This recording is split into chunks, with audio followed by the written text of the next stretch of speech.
There's the truth, Bruce. There is the truth, if I've ever seen it. Yeah, we all have our favourite kind of plant. Let's just say that. Good morning, good evening, good afternoon, wherever you are in the world. Hello, hello, hello. I hope you're safe and well. You may notice things look a little bit different. I've been tweaking things, playing with things, changing things. However, I think they're for the better. It's time we made some improvements to this mess that I do on a weekly basis. So, yes, it's Sunday night and we've got some stuff to talk about. Good evening to everyone in the chat, first of all. Just pardon me a minute. Sorry, I just had a sip of another drink before the tea, and that one was a bit gassy. So please accept my apologies. Hopefully everyone is safe and well. Jumping back up the chat. RC Richard, trying to be more positive in my life. So am I, my friend. So am I. Hope I'm well. I'm good. I think I'm finally getting past the human malware. I've been a bit down this week again, but I'm getting there. I'm definitely getting there. What's up? Chris, thank you very much. Very kind comment. Chris Mugalan. Yes, I am shit. Yes. North 49RC. Hello, FPV Gigs. How are you doing? Eat my possum. Good evening, Mike. Evening, Mark. How are you? Bruce. Mike, the gun tag. Good evening, Mike. Again, another two mics. We have the return of the mics. Witty Bloke, good evening, good evening, good evening. Robert Nelson, I hope you are all well. So, tonight we've got some stuff to talk about, and I'm going to get just something I posted on the community section out the way earlier, and I'll talk a bit about that. We will then talk a bit about the Skyzone O4Xs, because I have ordered them. I have bought my new set of FPV goggles. I reviewed the Orqas last week. And I bought the Skyzone O4Xs that I haven't even tried. What does that tell you? Actually, don't read into any of that at all. There's nothing to do with that. But I have bought the Skyzone O4Xs, and I will explain why. And I'll be honest, I was very, very close to buying the Orqas, but there are a few things that swung it for me in the end. Mostly that, if I'm completely honest. However, we will come on to that. We will talk as well about the 4x3 mode, and I'll show you guys a little bit of footage, because just before I handed the goggles back to Peppermint, hopefully he should have had them yesterday. I hope he has if he's here. They should have shipped back. I shipped them back to him Royal Mail with some little extra bits and goodies as well. And we'll talk about anything else you guys want to talk about along the way as well. And if there are any things you want to know, please do put them in the comment section, and I will try to answer them, as always. Now, as you can see, I've made some changes, and things look a little bit different around me. You can see that we have a new bit at the bottom. Now says who I am. Where is that? That's over there for you guys. We're down there. And that now transitions across all of it, because there are people I never thought. And I actually stole that from Dave at the EV blog. I saw it on Dave at the EV blog. I went, I like that. I want that. So I stole it. You've also now got the social media links on the side. So there is a link to my Discord server in the description of this video. You have a link to my Twitter as well as my Instagram as well. I'm trying to build Instagram up. I haven't used it a lot, and there is some stuff on there, but I am trying to build it up a bit more. And as always, if you would like to support the channel, there are links to our Patreon as well as Buy Me a Coffee, and I've also put a little bit of thing down there about super chats as well, if anyone wants to do it. The OnlyFans link, Bruce, comes up at the end. So, Bruce Skyzone rocks. Greetings from 5 hours north of Seaside, Oregon. Very, very nice. It looks a bit cleaner. I thought it did type. Yeah, I thought it looked a bit cleaner. And just to show you guys, when we go to the full screen now, we just have that. So it looks just a bit tidy. I got rid of that little logo in the corner, and we've just got that on the full screen. And then when we go to the desktop view, where you guys can see yourselves, things are a little bit tidier and better as well. So I just thought it looked a bit cleaner overall. And I've had a shave. I've shaved my head and my face. It does. I've shaved my head and my face. I decided it's time I ended the hobo look and went back to normal fat me look. But yes, I have been shaved up there and there as well. But in about 4 days, that'll be back, because it's just the way it goes. Did I miss the new whoop? And I have a new whoop, which we'll talk about as well. So we'll just wait for a couple of things. 49 people come in already. Thank you, thank you, thank you. You never hobo.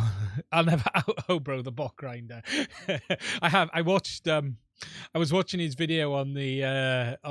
For those who hadn't seen it, on the Fiverr editing, and I was watching something else where he was just almost too high to even record the video, which was it's just so funny. He's a very, very funny and genuinely comes across as a nice guy. He really does. I was just laughing. Smooth as an android's bottom is the reference. So, okay. So tonight, let's get on with the first subject. And that first subject, and it's a bit of a congratulations, actually. So let me just get this up. And for those who hadn't seen, first of all, it's a big congratulations to JB because he was sent this award by Radiomaster. It was an appreciation of what JB has done for the FPV community, and just for me, genuinely, it is a big congratulations to JB because, look, there are very few who have done more than this man to promote FPV and get it seen and all of that stuff. You know, another person in that is Bruce, who is here with us, and it's always a privilege to have Bruce with us. But it is a genuine congratulations. Oh, Bruce, did you get one of them as well? So congratulations to JB and Bruce if he got, if Bruce got one as well, 100% deserved it is. And obviously, when you see this and you just notice that there's a very nice sign here from Radiomaster for Joshua Bardwell. And I thought, oh, that's very nice. And I was looking around and I thought, oh, Andy RC's review of his remote controller from Radiomaster. And oh, look, he's got a video as well. And then I was looking around and then Pavel seems to have. Am I the only person who doesn't have a sign from Radiomaster that has their name on it? Hold on a minute. What? Look, okay, the reality here is I've not had. I don't have anything with Radiomaster at all in the sense of I think I spoke to them once or twice. Yeah, I don't do any reviews, of Radiomaster at all. Do you know what I mean? I've had nothing from them. I've had nothing at all. So no, I've not got a Radiomaster sign, but it is, it was genuinely congratulations to JB on that, and anyone else who got an award for that. But I did just find it interesting. But what this did and what this has done for me today is got me to finish something. Okay. And this is something I've been working on for some time. And me and Bruce were discussing this a little bit the other day, and it is about how companies are starting to work with creators such as myself or people in the FPV industry. And it's not unique to FPV. This stuff's been going on in all of the things.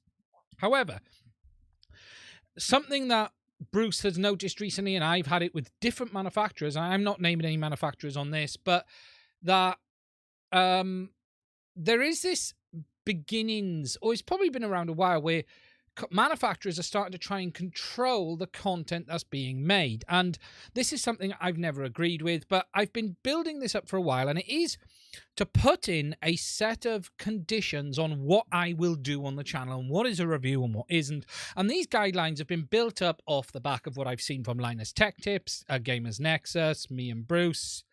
And for me, it's about giving you guys 100% transparency about what I do and how I do it and what you're watching. And it was almost pushed off by the back of the Orqa goggles video, where I was lent them by Peppermint Pilot, but someone put a post on there saying, did Orqa send you these for free? And I said, well, if you watched the video, you'd know that. But I'd actually put it a little bit further in the video than I usually would have, actually, because of I started the video on the Orqa goggles with the overview, and then when I came to the talking section, I spoke about Peppermint lending them to me and not Orqa, but he basically didn't get that far. However, what I have decided to do is put together my personal terms and conditions on how I will operate. And let me just find this a second because it's vanished. And it's really, this for me is about how I will do things, but also what I expect from manufacturers as well. And this may or may not do me favors with manufacturers. There are many manufacturers who may choose not to agree to work with us under these terms and conditions. But what it means for me is I will always be straight and clear with you guys on what's going on. So, for instance, just to share with you on the desktop, this is now published publicly. This I published on my page today, and I'm also going to be putting a link to this in the description of every video moving forward. And this is going to be my terms of service for reviews on the channel. And what I do in it is just talk about, you know, a bit of fluff at the top about how we like to work with manufacturers. What is a review? And this is what my opinion and what I will be classing in a review, which is a review is where we, Mads Tech, give an independent opinion on a product based on our own experience using it. The entire content piece is fully controlled by us at all times. We do not charge or accept any form of payment for reviews. However, we also have these conditions in place that we expect everyone to follow.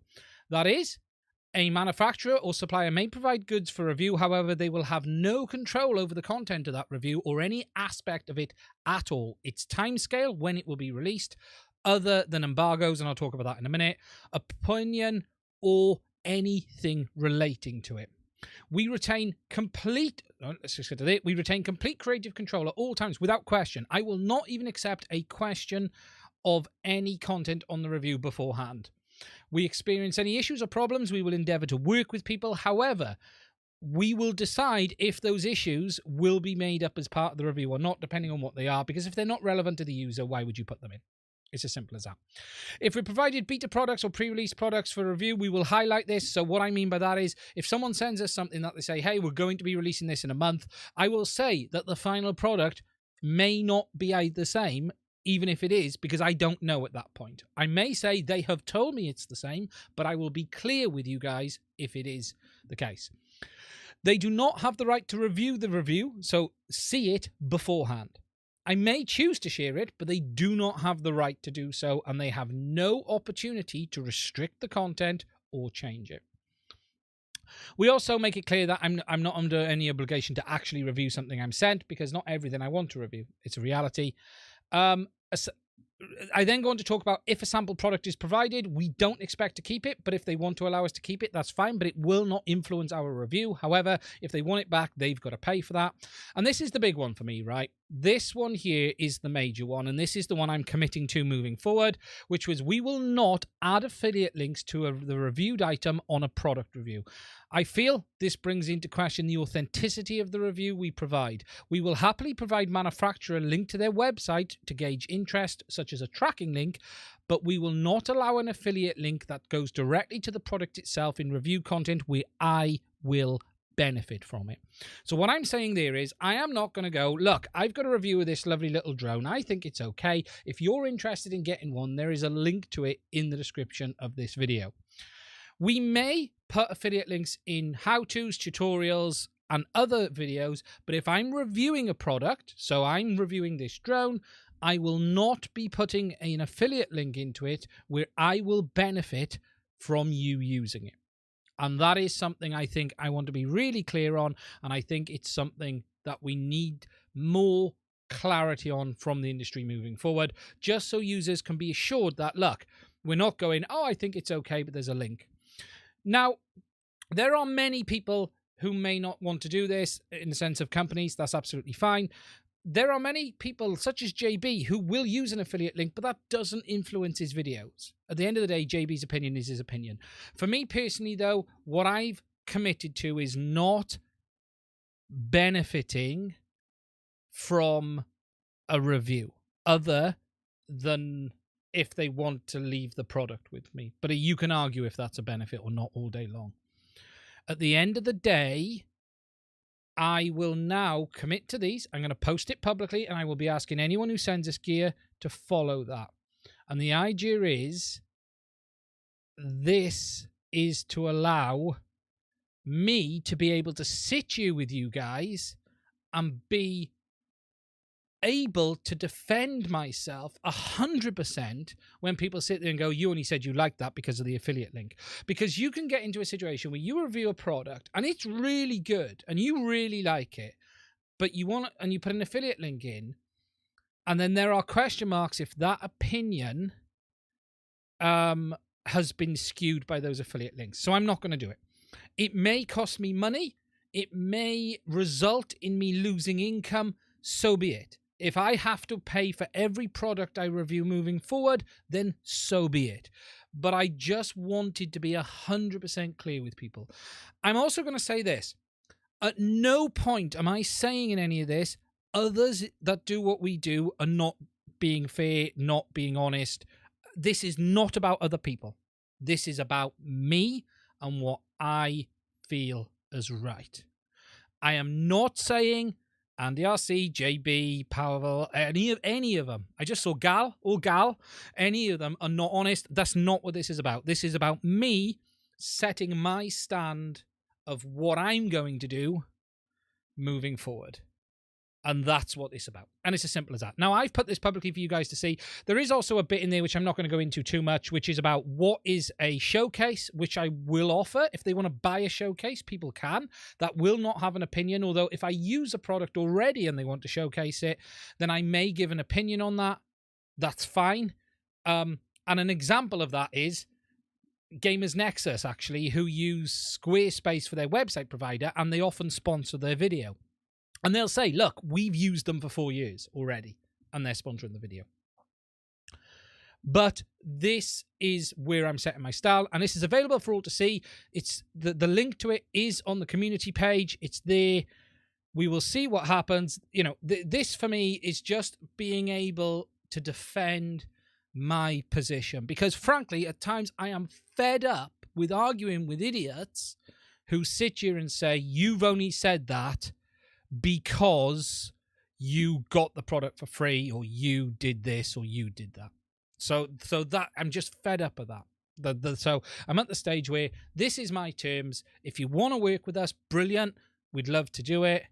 However, if you don't want to work with us, we understand. And I actually say that at the very end. What I actually say at the end of the document is we've put these policies in place so that we offer our viewers the highest level of clarity and assurances we can. If you feel you cannot agree to these, then thank you for your interest in our channel. Perhaps we can work together at some point in the future when you can agree. And notice I've worded that very clearly. I ain't changing my opinion. So when you're ready to come to me, and these conditions aren't reasonable at all I am saying here is if you're sending me a product for review, you don't get an input in that. If I'm having problems, I'll talk to you, but I will choose if those problems go into the review. You don't get to choose up front if it goes out or not. And I do even talk about gifts in there. I do mention about gifts somewhere as well. Where did I go on about that? I did mention about gifts. I can't remember where I put that.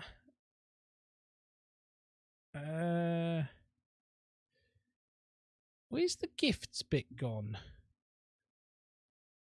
Strange. I wrote a gifts bit as well. I need to find that. I did write a bit about gifts, and it just said, I'm annoyed at that. Where have I lost the gifts bit?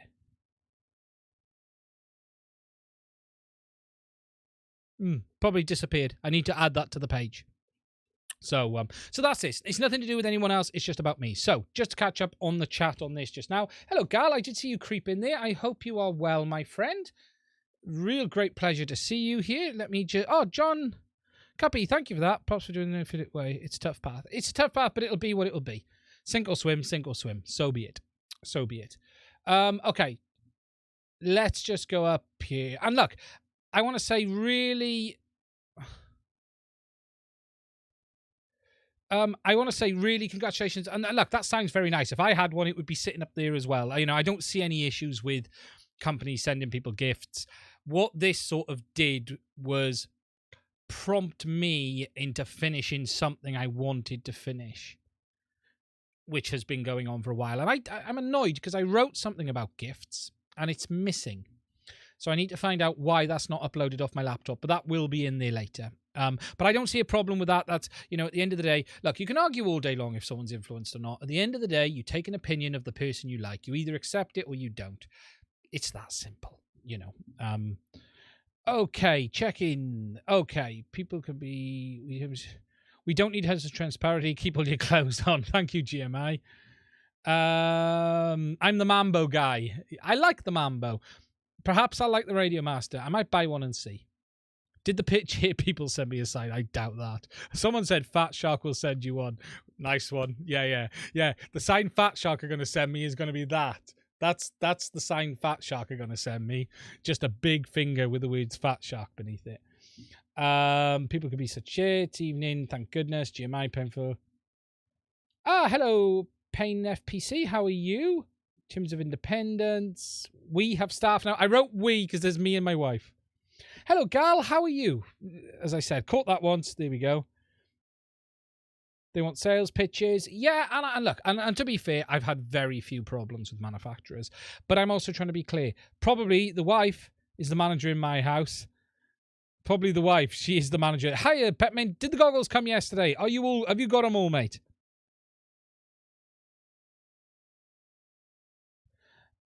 Steve Mann. Manufacturers don't want reviews. That is the sad. This document is why you didn't get a Radiomaster sign. Well, it didn't exist before then. By the way, I didn't get a sign as well. Oh, Gal, you didn't get a sign. We feel that everyone else has got a sign. Look, everyone's got a sign. Everyone's got a sign. Peppermint, honestly, a compromised review doesn't do the manufacturers any favors either. I'm sure you have enough yes men on the payroll. I'm sure they have enough yes men on the payroll. They don't need smoke but that's nobody learns from this. No, and what I like is manufacturers who take on board the feedback. So, wow, some of these companies are getting ridiculous. That's why my reviews invite people to use their own favorite reviewers affiliate links because they don't choose as such. What I did say about affiliate links is I may continue to use, well, I don't use them at the moment, but I may use affiliate links, but they will only be in how-tos, tutorials, and not relate. For instance, I might do a review. I might do a content piece on HD0 where I show you how to fix a brick deer unit like I've made, and I might use an affiliate link in that. What I wouldn't do is use an affiliate link in the review video of the VRX. That's where I will draw the line. What I will not do is review this and say, and if you want to get one, there's a link to it in the description, if that makes sense. I hope you'll be able to grow your Patreon on the long run. It's the way to go. Yeah, I hope so too. I'm really, look, Patreons, I want to say a massive thank you, and that's a really good point Gal has made there. Patreon is the way forward.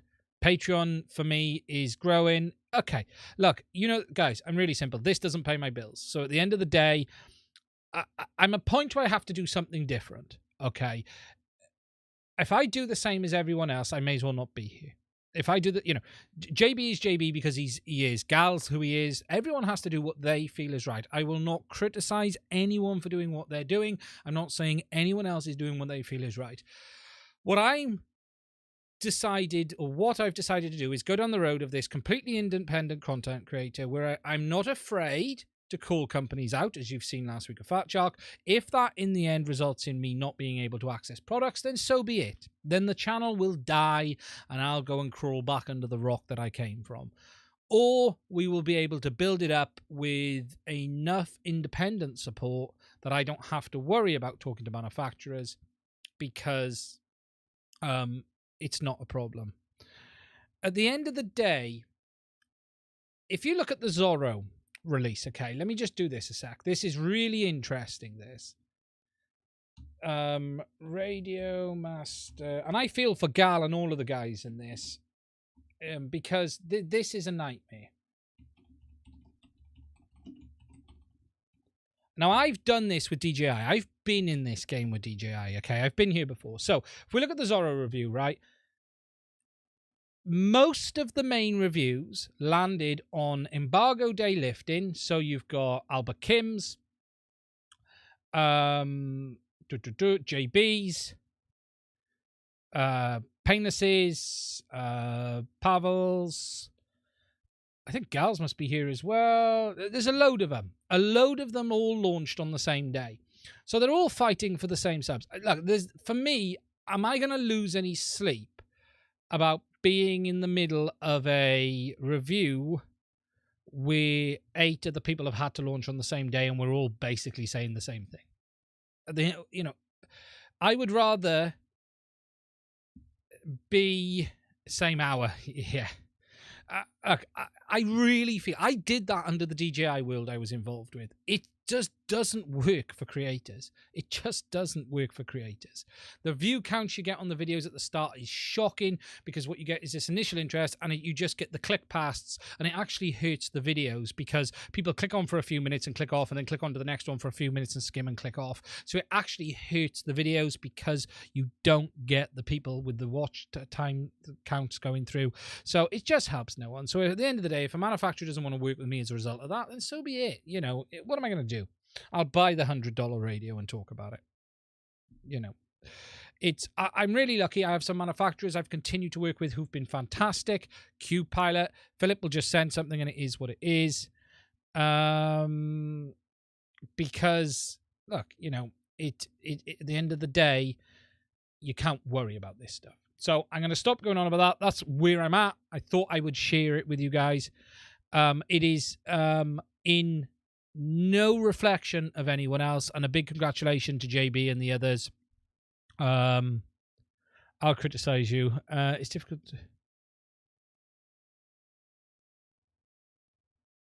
Yeah, I'm not on bad terms with anyone. You know, the good thing is, you know, I sit here and say, if a manufacturer doesn't want to agree with it, then so be it. At the end of the day, at the moment, I'm not aware that I'm on bad terms with any manufacturer. I'm not saying a few manufacturers will be sending me Christmas cards. That is a given based on DJI, based on Fat Shark, but it is what it is. What can you do? What can you do? My channel was not always about reviews, and it still isn't, and I'm not particularly worried about reviews.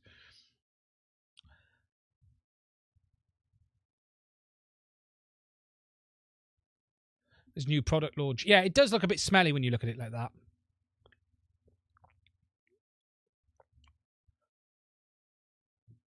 Oh, look, I missed the postie. It's in the local sorting office. Ah. V2 had issues. So just catch up on the chat now, guys, and we'll move on. I guess, you know, and look, I'm going to be clear. At no point am I saying that sign has influenced anyone. It just triggered me to sort of get my own terms and conditions in order.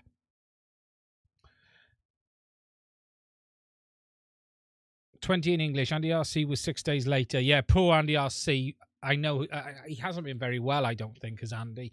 He had COVID and it knocked him for 6.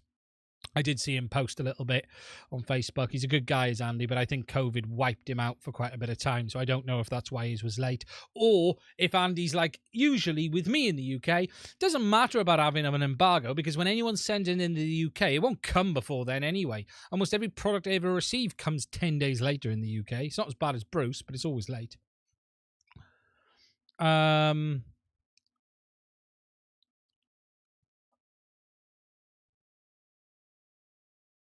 You're getting 4.5 hours use, Bruce, off a charge. Okay, that's much better than we've seen. Is that, Bruce, in dynamic mode? Yeah, you know, and I did it with DJI. Like, I've been involved with the DJI release cycle before I stepped away from that for a very long time. And I've been there, done that one. It doesn't work for anyone. Got some cheap advertising by the releasing all the creators as who does. You couldn't ignore it. No, you couldn't.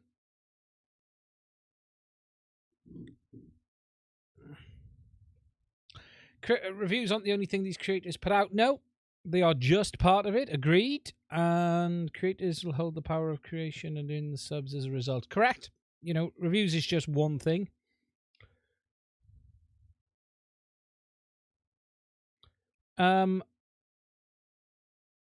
It just put me off the product. That's with the 4-in-1 and backlight only activated buttons. Is that you haven't got the Express LRS one, Bruce? Nothing gets to New Zealand on time now. It's horrendous here as well. So that's okay. That was my stats. I've dragged that out for half an hour. Again, it's just so you guys understand where I'm at. As I've said, I don't think I will sort of lead this into just a quick talk about the Fat Shark situation. So for those who haven't seen, I have put the last video out. Let me just find it. Yes, I have probably upset them, to say the least. HD, Scout HDs. Yes, I have probably upset them, to say the least. Scout HDs. That's interesting. When I look at what videos are trending on Scout HD, it's my own, but it's not the one I was expecting. That's interesting. Here we go. So we've got the final one here, which is, let me just find it here, which is this one here. Now this is the final video going over what the situation was. Okay, yes, there's been 3 videos in this series because things kept changing. Okay, you can, for those who did see, I put the original video out and Fat Shark had put a statement on it. I'm not going to sit here and say their statement is nonsense or not. I will leave that down to you guys to decide. I'll put the statement up. Let me just find it. Let me just find the statement just so you guys can see it. Here it is. On comments. Actually, with it, let me just open it up on the right video. Let me just find it. There we go. I know many of you would have seen this already, but Fat Shark did put a rebuttal up, and that rebuttal was the Scout HD was never officially released. Okay, I'll just leave that there. What you bought was clearly identified as a beta unit. Yes, what I bought was. What about the ones people are buying today, though? I'll just leave that there. And they go on about blah, blah, blah, blah, blah, blah, chip shortages, bunch of other nonsense. But they do say that they will refund people if they can't fix them. So it has been sorted. Yes, I'm probably not on Fat Shark's Christmas card list, but I am happy to recommend the Scout HDs again. Now, I have had someone criticize me for doing that on RC Group, saying I've changed my tune because Fat Shark have clearly bought me out. I can honestly say that I have had no contact with Fat Shark over this, other than their response on my video. You decide for yourself if you think their behavior has been shady or not. They're saying these goggles are clearly beta goggles, and if you've seen the video, you'd have seen my thoughts on that. You know, these goggles are clearly beta. Let's just get to the page. Here we go. They're clearly a beta product, as you guys know. So look, it says beta. Does it say beta here anyway? Does anyone see anything that says these are a beta product?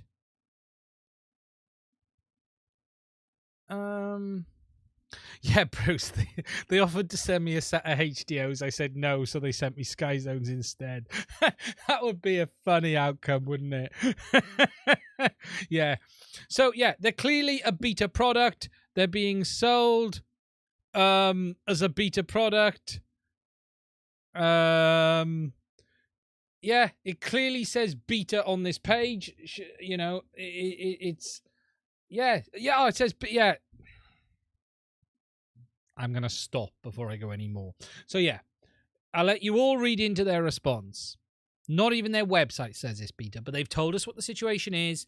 So, as they're willing, it's anything but clearly a beta. Yeah, that's the reality of the situation. However, it's really simple for me, and I wrote this on RC Groups because someone called me out on there, and it's very, very simple. The reason I withdrew the do not buy is because they have said they will refund people publicly that I have put in a video that they can't back out of easily So as a such, I am happy to recommend them again because the quality of the product was never in doubt, just the behavior of the company whose name's on the front of it. So I am happy to continue to recommend the product because as long as the user understands that they may not get proper support and HD0 may fix one part of it and Fatshark may fix another, and if they can't get parts, then Fatshark will simply refund the user, then I am in a comfortable position that I can happily recommend it again. It's clearly that simple. Steve Mann, thank you for the super chat. That's fantastic, my friend. Really appreciate it. Really appreciate it. Fatshark is the metaverse for beta. And I'm going to be bluntly honest. There is a reason I bought the Skyzones over the H202s. And there's two reasons for that. Number one is it doesn't support 4x3 input via HDMI. But more than anything, this behavior brings some serious questions into doubt for me. I'm not going to hide that. Personally, I hold no grudges against Fatshark on this channel. I would happily review any product that they want to provide or talk about. They're still a major player in the FPV industry, if one of the biggest.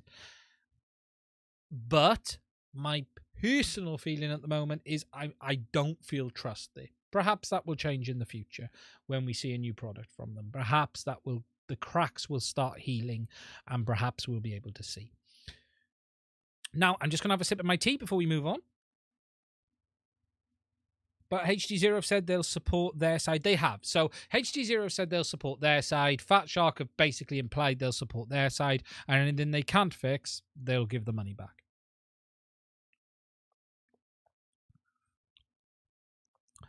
Brandon Lewis, does Fatshark have anything coming up? Seems pretty quiet. They have. There's a lot of people been saying Fatshark are dead, but interestingly, if you listen to Blunty's been banging on for ages that there's no way they're dead based on the amount of money they make. They make a lot of money. When you look at the bottom line, that Red Cat post for Fatshark, they do make a lot of money. The question is, are they going to produce anything new? Are they going to just milk the existing product lines until they die? Or are Red Cat going to help drive a new product forward? Someone said to me that reply from Fatshark felt like it was from Greg. I don't know Greg. I've never met him, never spoke to him. But someone said to me when you read it, the comment that was written, it read like Greg had written it, not anyone else. The way it was written. So perhaps he's still around. We could be wrong. And if he is, he could be working on something new. We all like to think that Fatshark isn't dead. But until they release products, we don't know. Their product lines are aging, though, quickly. You know, there's a lot of stuff there that is getting older. The HDO2s need an update. They're falling behind compared to the other products on the market, to say the least.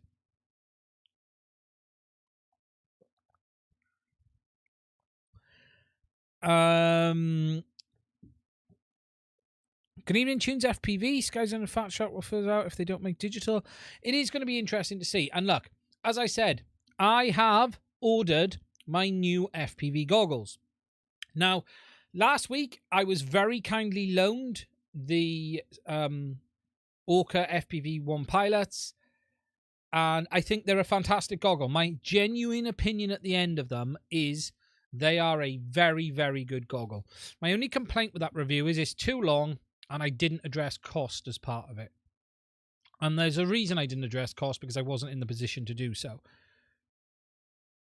However, they are a very, very nice set of goggles, and they have a couple of features that I really want. They have the ability to record the DVR input, which is really good, really handy. They have the ability to record the HDMI input, not DVR. So you can record the HDMI input, which is really good. You have local audio recording, you have the streaming, and you have a couple of other little features, but those three I really liked. However, in the end, this came down to cost. And when I look at this, in the UK, I was able to get the Skyzones delivered to my door for £417. So this is what I've ordered here. I was able to get them delivered for £417. The equivalent Orqas, and if we let's just go to Orqa's website. I went with grey, Bruce. I almost got the whites, but I went with grey, silver. Including VAT. Yes, including VAT. 400, because that price is including VAT as well. That is £417 delivered. What I don't know is, am I going to get hit with an import tax, or is this it? As I understand it, this should be everything. That should be the price I pay, which is 400, and I went with the silvers, which is those ones there. Now, I don't know, are they painted? Does anyone know, are the coloured ones painted, or is that the colour of the plastics? I don't actually know. I was trying to find it out before I ordered, because I was very tempted to go with the whites, but I ended up going with the silvers. I don't like the reds. Reds are a bit too out there. But for the Orqas, and look, I'll be honest, I would love to have gone for the Orqas. I really, really would have. However, they are £426 plus the VAT, as I understand it. Tax is calculated at checkout. So if we add that to the basket, we go to the checkout, calculate shipping, United Kingdom, Wales, 2 seconds, let me just...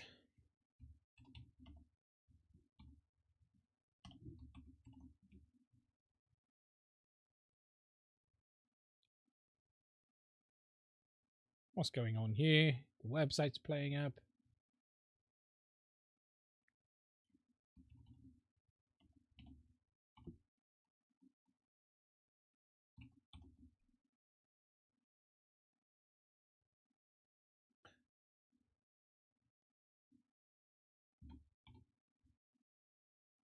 There we go. Got it to work now. So it would have been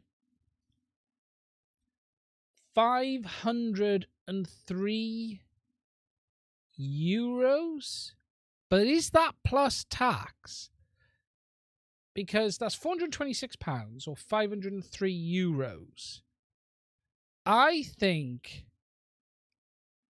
that's because with it, subtotal is 426. Shipping starts at 17.26. So is it 500? I'm still trying to get my head around their pricing. That's euros, yeah. €503. But I'm not convinced that includes the VAT is included. Is the VAT included at that of €503?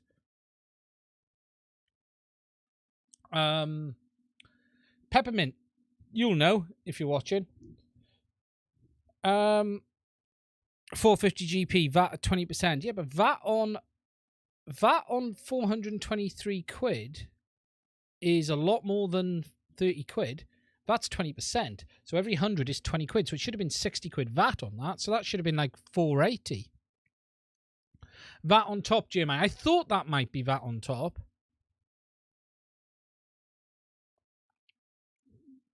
Is that including VAT?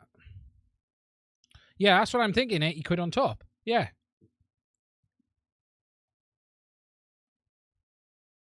So, so I added that up. I added the cost of a module.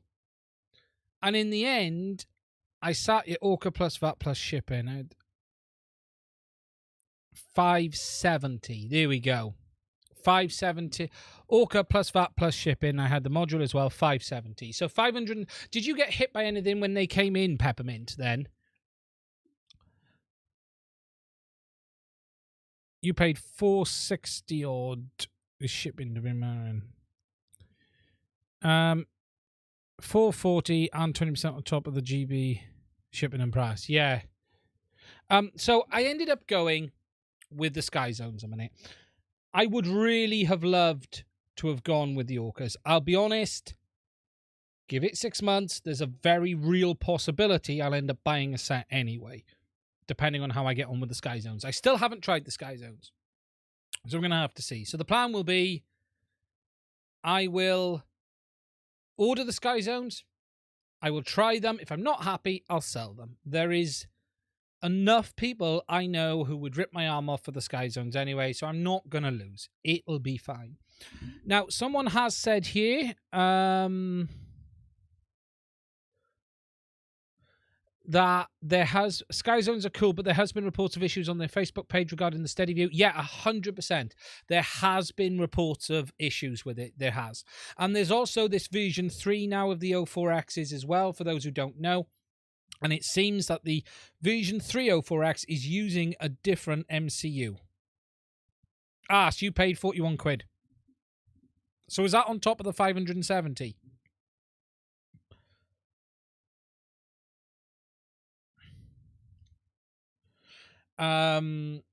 So I've gone with them. I'm going to see what the Skyzones are like. I would, hand on heart, love to own a set of the Orcas. I'll be honest, if I could have bought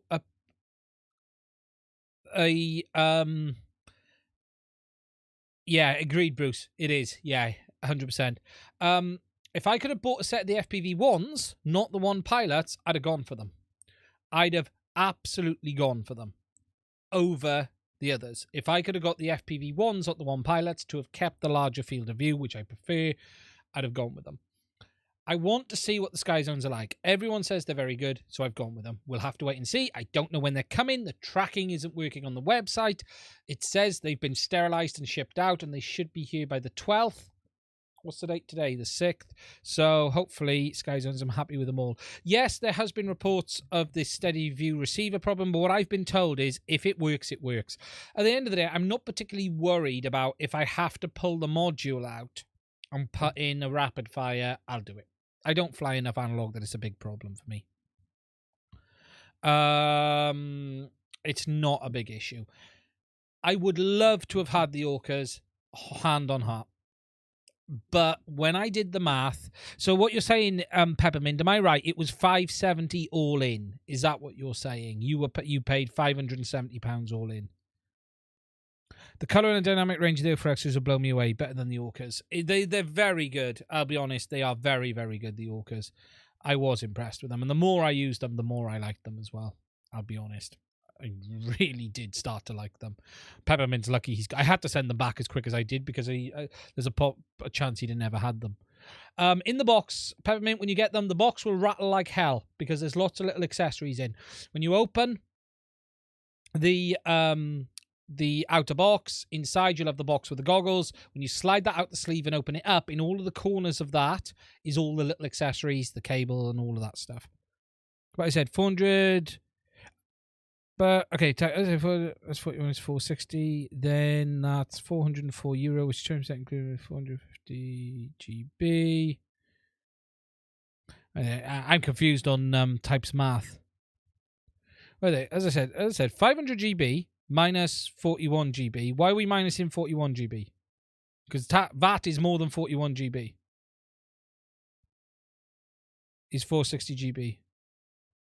And that's 404 euros. Because if I look on... I'm confused on your math. I'm confused on my own math. Because if we look on here, right? Desktop. So, euro to pound.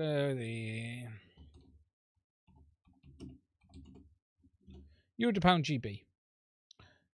So what's that? 508 is 429.96.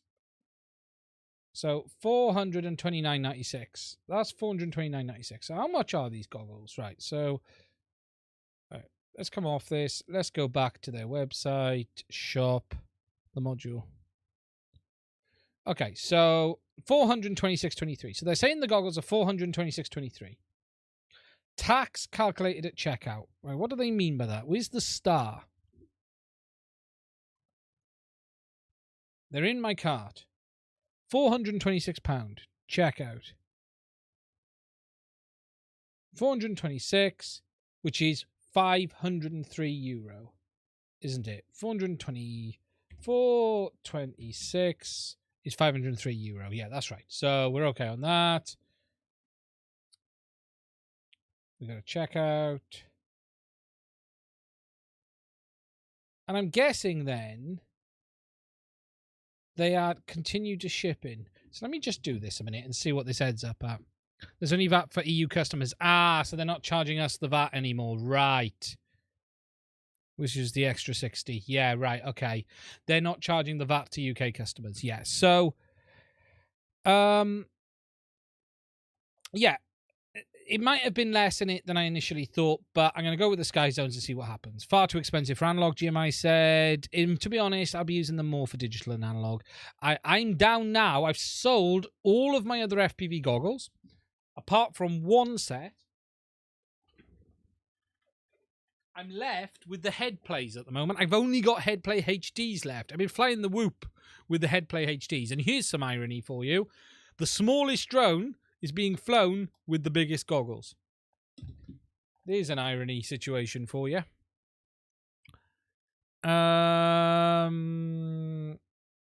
You're going to love the Skyzones, guaranteed. Free range chicken, MCU changes. Yeah, so there is a version 3 of the Skyzone O4Xs, and they've changed the multi-controller. We don't know what version it is, but everyone, the belief is they've just changed, probably as Bruce has said, as a result of the chip shortage. I did have the opportunity to order the Skyzones in the UK from one of the UK dealers, and the only reason I didn't do that, it was basically the same money as the Orcas. €426. Yeah. Do you think HD0 will release better FPV camera to suit the new? I don't know what they're going to do. Their system is capable of 1080p. HD0 is capable of 1080p. I'll go back up. I saw a question just now about RC Link. I'll come to that now. At 30 frames a second. We're going to have to see, though, how it behaves. It's possible. 1080p camera, there's no reason they can't.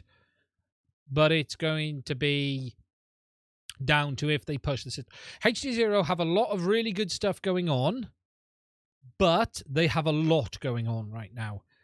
And the big issue is they have to deliver on all of this stuff. We've got the new VRXs due, 3 different models nonetheless. We've got the 1-watt VTX and these goggles. So whilst they're doing some amazing things, they have a lot to get out right now. So they have to be careful that Orqa have been heavily criticized for being very hype on what they're doing. And it's unfair to treat Orqa differently to others, so you could argue HD0 are doing the same. I'm not saying it is an upbird or bad thing, but the FPV community has been very quick to throw the hype argument at Orqa, and I think it is fair to throw the same at HD0 until they deliver. So that's my thoughts on that. I'm not saying they won't, but we do need to be careful. Someone asked, I'd like to know what your favorite radio code protocol is for Ardra so I can have decent range. You can't beat Crossfire overall. Look, the good thing with Ardra is you have multiple options. So what I would do on a long-range Ardra build is I would be using Crossfire as the main RC control link with the RF design radios on the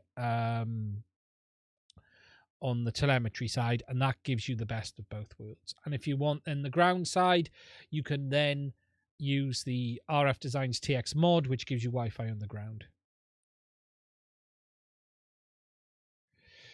I'm building a big drone for using the CUAV V5 Plus autopilot. I'm using the latest PX4 firmware, and for some reason the landing gear folds when I land and retracts when I take off. I've tried reversing the relevant channel and tweaking the settings with no success. I've encountered that issue. Right. I've got a V5 Plus up here. It should be this one if I remember, Gal. I have one of my test builds as a V5 Plus. It's a good flight controller, actually. The little silver block. As you can see, I've not got a landing gear on it. Are you... Do you know what? I haven't installed PX4 on a flight controller for a long time. I've got ArdraPilot on mine. I'm trying to remember where the servo outputs are on PX4.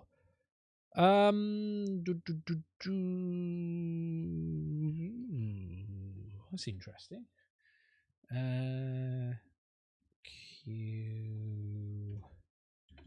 Q ground. I've got Q ground control installed on you. One moment.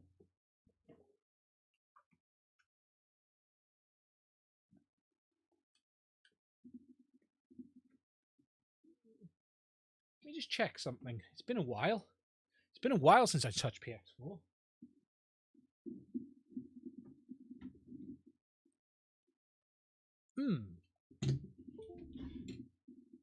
Let me just plug something in. I got a Q purple here, but it should take PX4. It's Q black basically, so it might whinge about the IMUs, but yes, behave.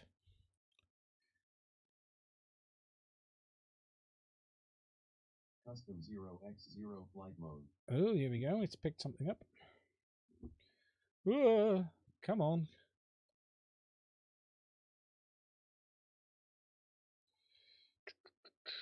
Free arm. Throttle below fail safe. Oh, yes.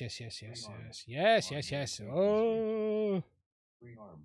3G accelerometer calibration. It's going to whinge at everything now. Free arm. Compass not healthy.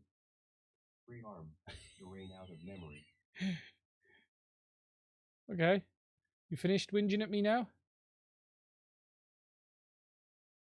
Firmware. Right. Let's have a look. Advanced.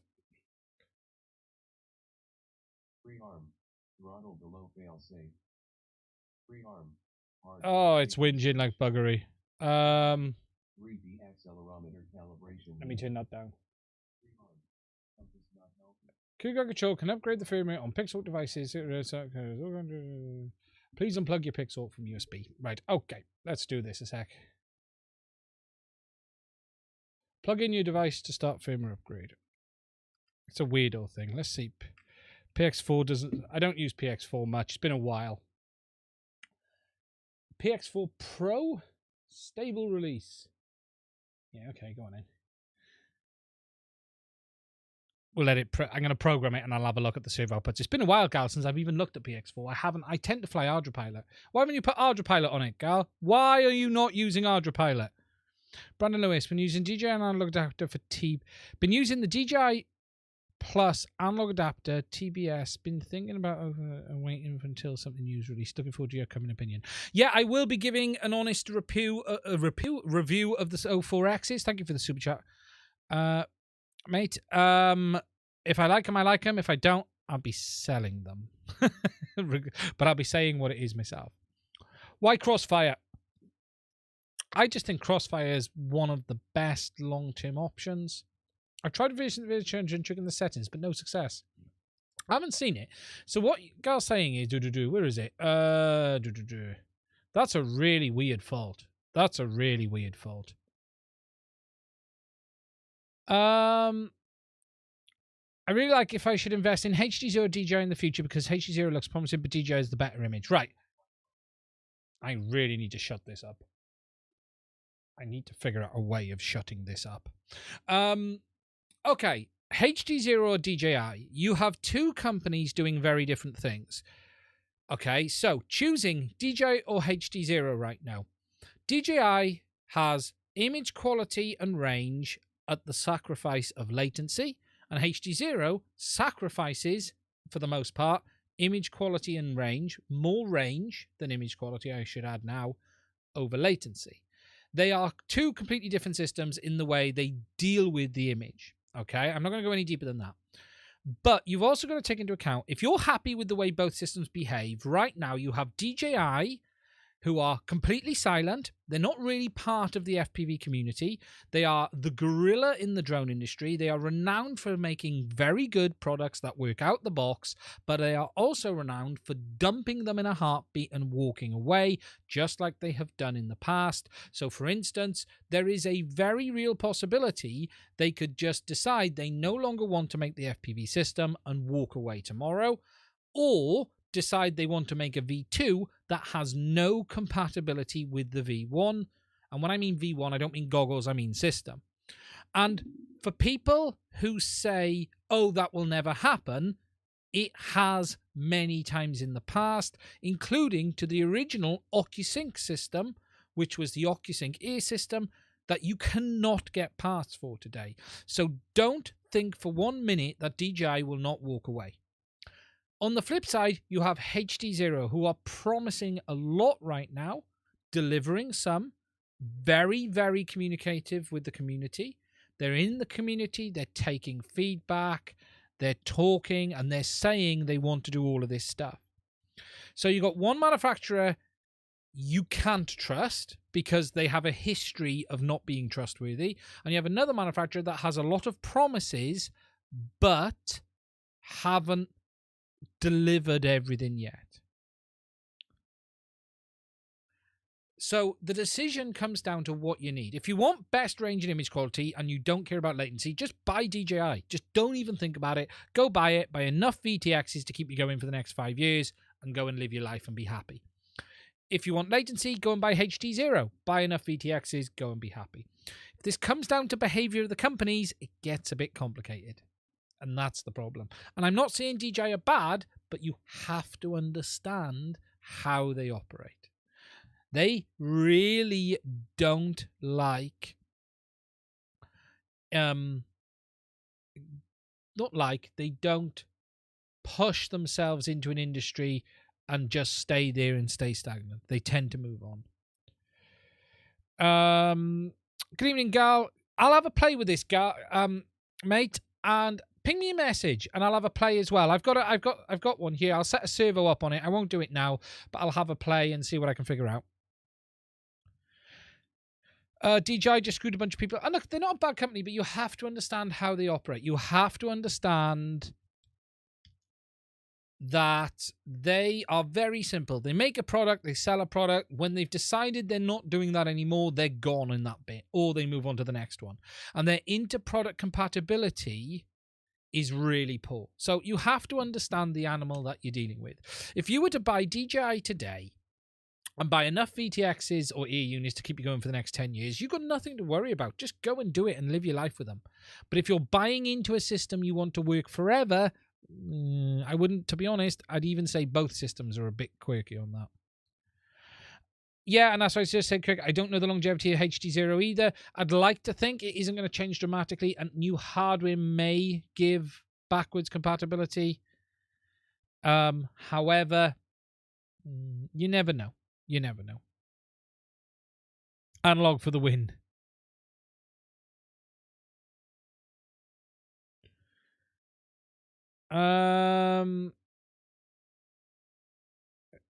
DJI is superior in every way, but I like HD Zero. Look, DJI have made one of the best products in FPV history. Period. Look, what you can't argue is that DJI HD isn't very good. Because it is. But you just have to understand how DJI operate. They make a product, they run it for a period of time, they move on. It's just how they've always been. It's nothing particularly new. Those of us who've been around to, I was involved in a lot of the product launches in the early days, and that's just how it was. They're used to being in a market and pushing it forward and forward and forward.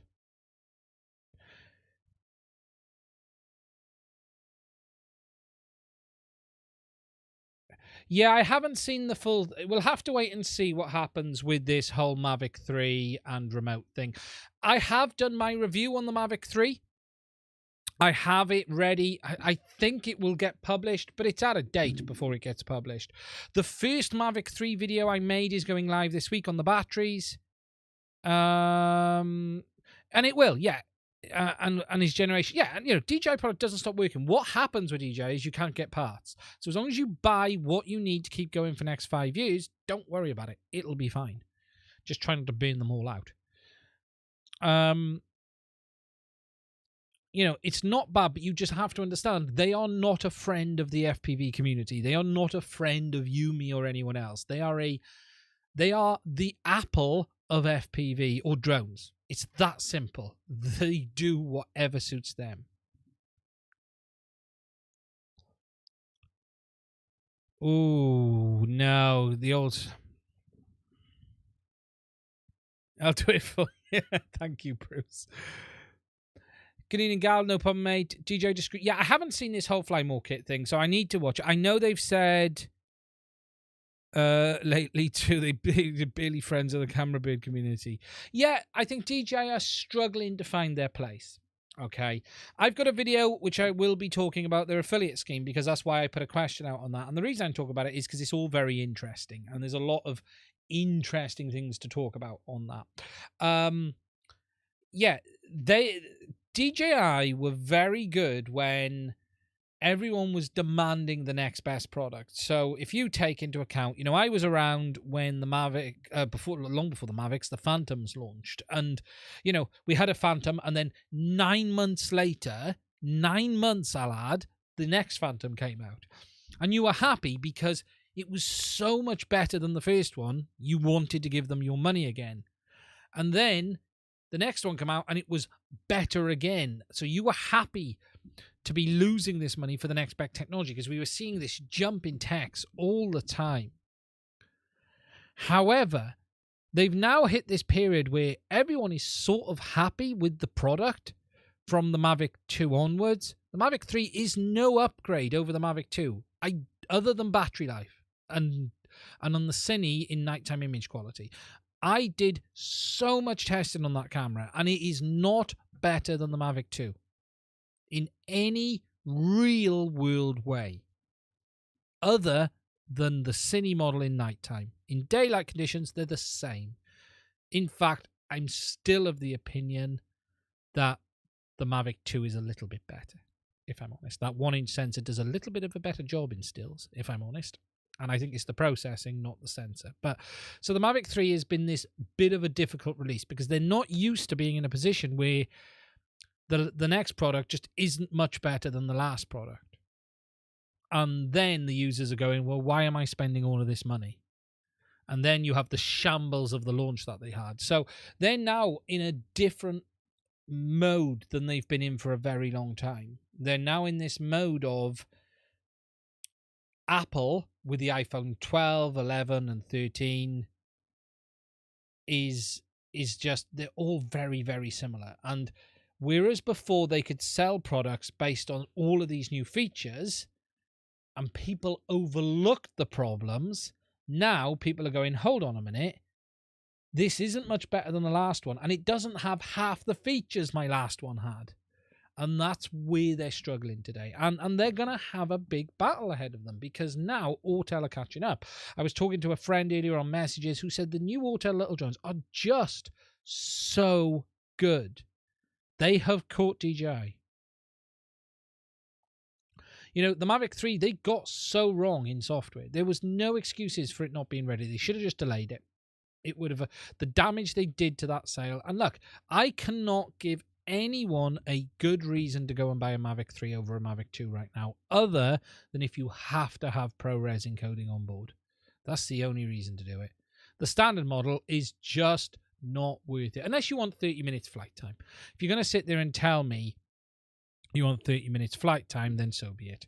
Now, they've said they're going to be giving credit. It won't be a lot. I have posts when they said that. You'll be lucky if you get $50 in credit. They'll do something. If they've said it, they usually do it. They will do it eventually. But we're going to have to see. But my first Mavic 3 video will go out this week. It really will.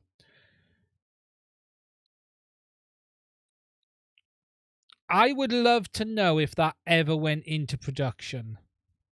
Bruce. Look, I know the product manager behind that Ronin 4D. It's Paul Pan. I will openly say I helped run the Ronin group with Paul and the Ronin team. They're really good people. Paul is such a good guy. He really is. The Ronin 4D was on the bubble for a very long time. I've known about that product since I think 2018. I think it was when I was first asked to be involved. That's how long ago it was. And it never seemed the right time for it, I don't think. And now they've pushed it out, the world fell apart. And I just don't think they seem to have lost their way.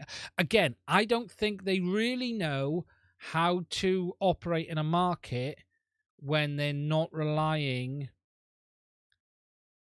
on their technology pushing them ahead, and that's where the problem is. And don't get me wrong, the Ronin 4D looks phenomenal, but it's a difficult product to sell people. In the end, how many people will be happy with a stabilized camera in hand with a small rig cage? And that's what they're missing on that. But anyway, all right, speaking of Mavic, do I think things like the Lynch app, they're very good if you want waypoints. If you want to do waypoints, they're worth it. I used to use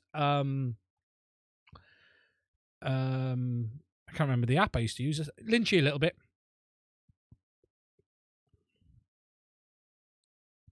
Yeah, I think, it's a really interesting concept, the flying grip, but I think many people in the end just sort of went, why? Do I need that? It's like one of those extending arm gripper things. You look at it and think, that's interesting, but do I really need it? Okay, guys. E2S and RC Pro. Yeah, that's the real interesting combo, John. That is the combo for sure. Let's have a look here. I can assume the next HG0 will just be more bandwidth and merge both chips. Yeah, there's some interesting work that it would be interesting to see if they can do about their double chipset. Can that be merged? Can they bring the process node down? Type the affiliate scheme will be a fun talk. Missing features is the usual DJI. Just 6 to 9 months later, we see for the Mavic 2 Pro, Google Spot head tracking, and the Mavic Mini 2 and the A2.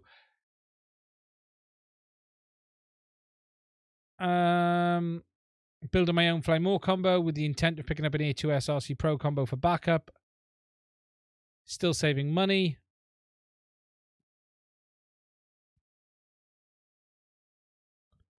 Bev's output. Guys, I'm curious, how do the high-end camera drones transmit live video? Well, DJI use OcuSync. OcuSync now is their standard protocol.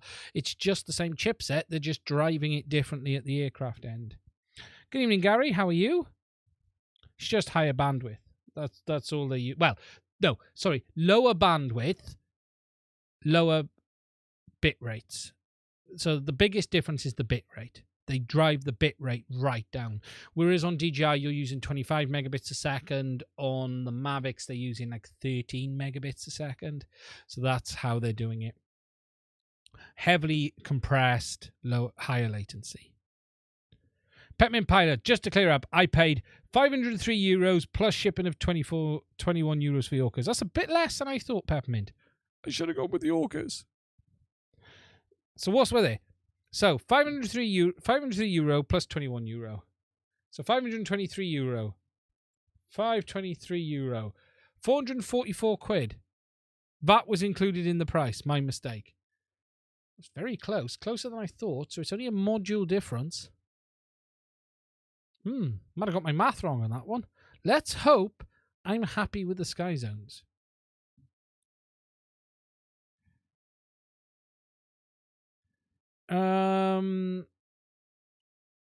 What's a good camera and gimbal to use with autopilot? It seems super expensive. There is very little good out there. That's the problem for a self-autopilot type build.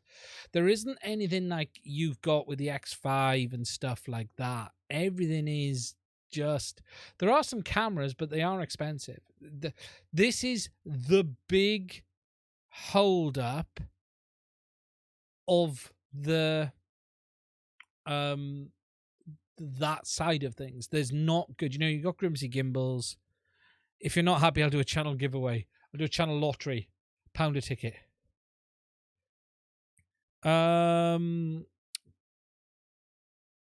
They're in a lot. Yeah, it's interesting. It is interesting, and it really is interesting. So, if you guys have got any questions, please do let me know. So, as I've said, we've gone with the Skyzones. I went with the silvers. Does anyone know, are they painted or is that the plastic colour? I almost went with the whites. I was tempted on the blacks because I liked the look of the blacks. But I went with the silvers. But what I was trying to understand is it the color of the plastic, or are they painted? Because if they're painted, they're probably going to scratch.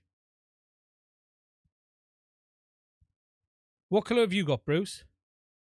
I'm intrigued. 417 delivered. I'm a bit surprised. Those Orcas come out much cheaper than I thought. Good day, everyone. Brandon Beans. Hope you're safe and well, my friend.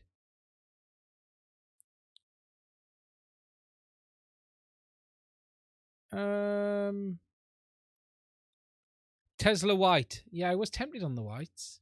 The whites look nice.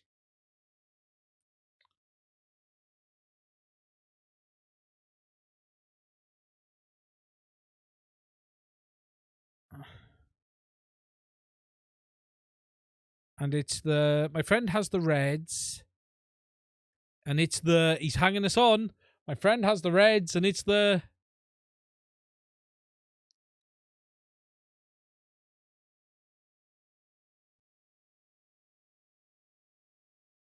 plastic color, not painted. Cool.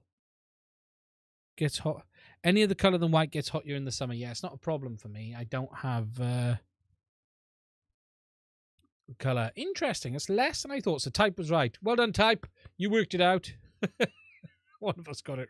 Someone got it right. It's less than I thought. Should have I gone for the Orcas?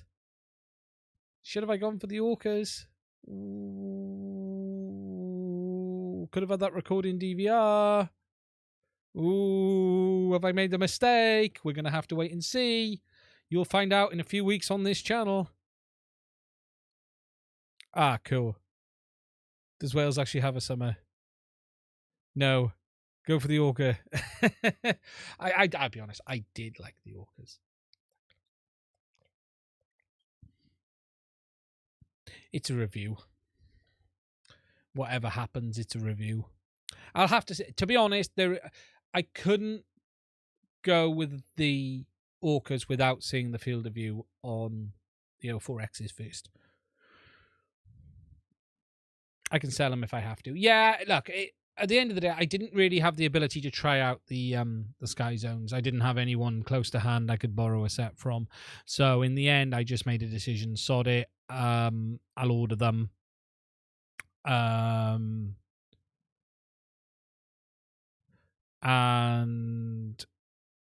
we'll see what happens. You know, we'll either like them or we won't. It's as simple as that.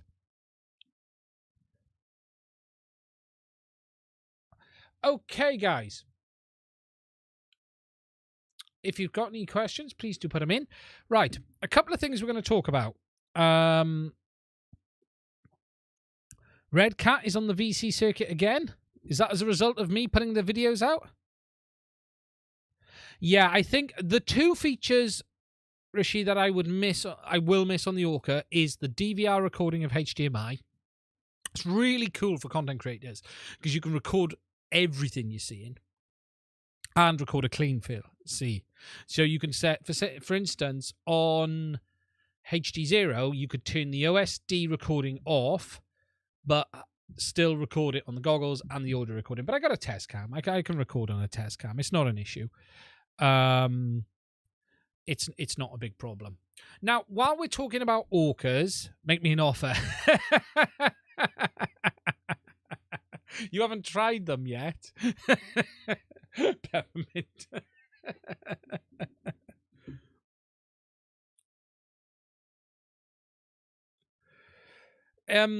So I'm going to quickly show you guys, and this was the last thing I did with these goggles before I sent them back, and that is just to show you the HD0 differences on the Orca between, let me just get this all lined up, between 4x3 and 16:9 mode. Now, I have a dedicated video coming on this, but I thought I'd show you guys a little bit now in advance as well. So, if we hop up to the desktop, here you can see in the workshop, the Orcas in 16:9 mode. This is the DVR recording. This is a display recording. I found a better way of recording the display on them in the end. This is a display recording in the workshop with the with the HD0 Micro version 2. So this is the 4:3 capable camera. This one, it's in 16:9 mode at the moment, but it's the 4:3 capable. You can see I've got the menu up and it says, you can just see there, it says 16:9. So we're in 16:9 mode. The goggles are in 16:9 mode. This is the field of view that you can see. If you look around, okay, so if we look at the roof and the bottom, okay, so if you look around here, the lines around here with that bit of plastic is there.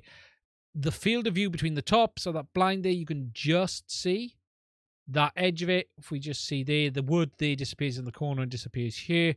So that is the 16:9 image of the goggles in 16:9 mode.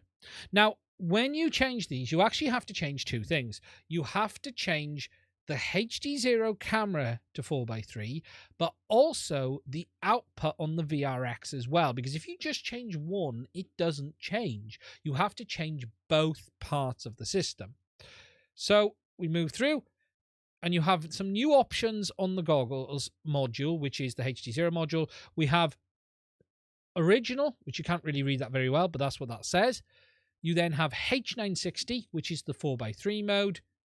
There's a vertical and horizontal scale mode, and then there's a horizontal cut. But the big important one is the 960H mode, which is this mode here.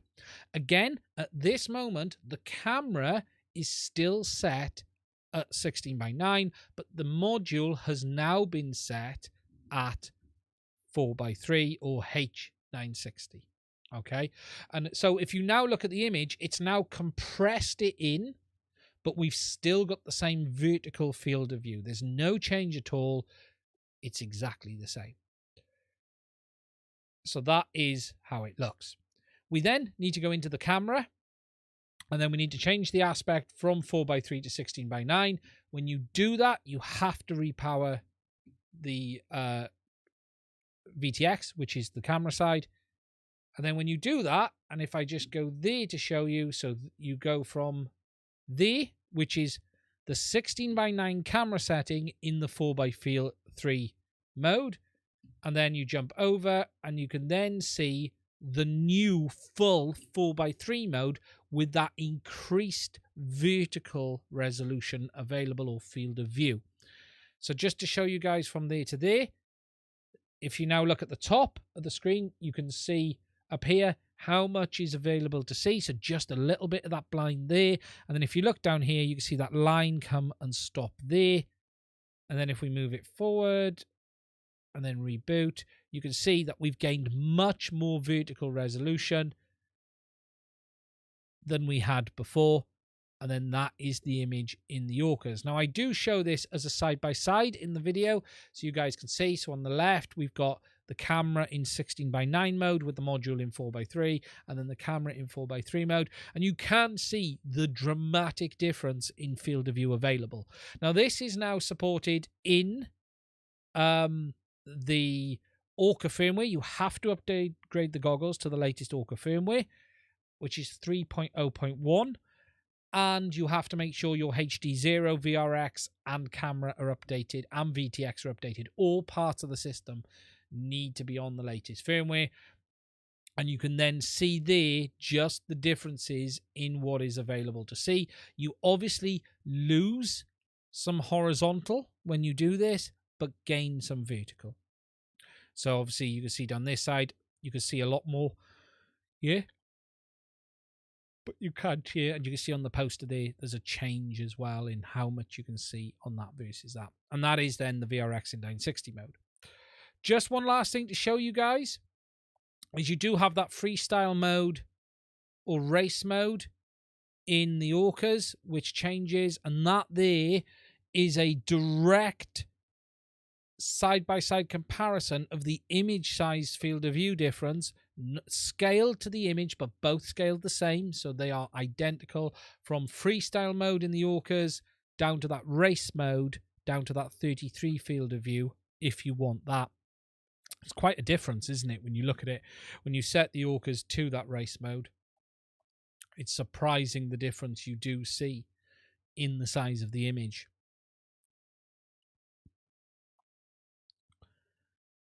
And again, that's the difference there. But that is the image, that is the widescreen image you do see in the Orcas. It is a very good image. There's no question about it. You do see it very well. You can see some of the optics here. In this video, you can see some of the optics appearing down here at the side. I think a bit later you see it. See it a bit more. Let me just have a look. I can't remember where it showed. Yeah, there you can see it a bit more. The area, there. This is really interesting. Where I said to you guys about that tunneling effect in the Orca? That's it there. So this is what you can see until your eyes adjust to it. This was the first time I was able to get it so you guys could see it. I just want to put the chat up because I want to read so you guys can see this. That is that tunneling effect that I was talking about on the Orca. So that is how close the viewing area is around the corners of the screen. And what you get is this light reflect off it. And that is that tubular effect I think Bot Grinder mentioned, I mentioned. It's the one thing that put me off them. But I will say, you get used to it. The more you fly them, the more it vanishes into the background. It doesn't become an issue. But that does just show how close it is to the edges of the screen when you're looking in. So I wanted to show you guys that as well, because it is interesting. They're not a... Oh, I made the chat full screen. They're not a bad set of goggles, but that is something you need to be aware of. But that does just show you how the image looks, and that's my camera adjusting then down to it. But again, you do see it there. You can see it again, that overall lens effect, and you can see it just before the AGC in the camera kicks in and brings it down. But that's the best way to be able to show it. And I wish I could have got this on the review a bit better just to show it. But it is the... And you can see it, basically. So, just putting the chat back up. God, chat keeps going full screen. Thank you. Let me... But that's how that's how HD0 on the Orcas look, just so you know, and that's how you've got that proper 4:3 scaling. Great beams on the roof. Now you get to use all your expensive OLED pixels. Desmax 4:3. Yeah, but if you fly side by side your screen, the 60:9 is wider still. How cool, you can make your $500 look like $300. Yeah, I think it is black, but it's just the light seems to reflect off it a little bit. Kmart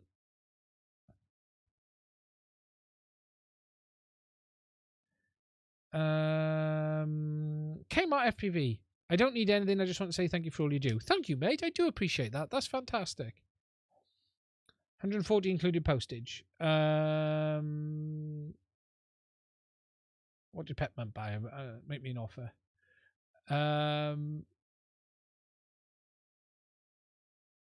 Or is Petman on about his goggles or something else? If you're on about the goggles, we can talk. If you're talking about the goggles, we will talk. You might be if you're not on about selling the goggles, I don't know what you're talking about. Hope it's not a 140 quid including postage. But yeah, so I just wanted to show you that, guys, just so you could see it for yourself. But really, there is a big gain to be had in that field of view difference. You can see it there. And then if you go into the wide 16:9 mode, that's how it looks in the goggles as well. And that's using the full width of the display. I'm trying to see, can you see? No, I've not. You can't seeing that the edges. I haven't got the footage, but yeah, overall, and I said that mode is, and this is the bit that annoys me actually. The annoyance with these goggles is because they have that race mode. You could have smashed that field of view up to like 43, and then given the people the option of stepping back and having the completely clear center if they wanted it, rather than having it at 37 and 33. That's the annoyance for me. That's the frustration, but it's not massive. Who flies with their eyes open anyway? Exactly, Bruce. Exactly. So that's that on the Skyzones. Something two other little interesting things actually I'm going to cover in this, and one of them is just a bit of a conversation around Ian, it would look awesome if I grew my hair out like Bob Ross. I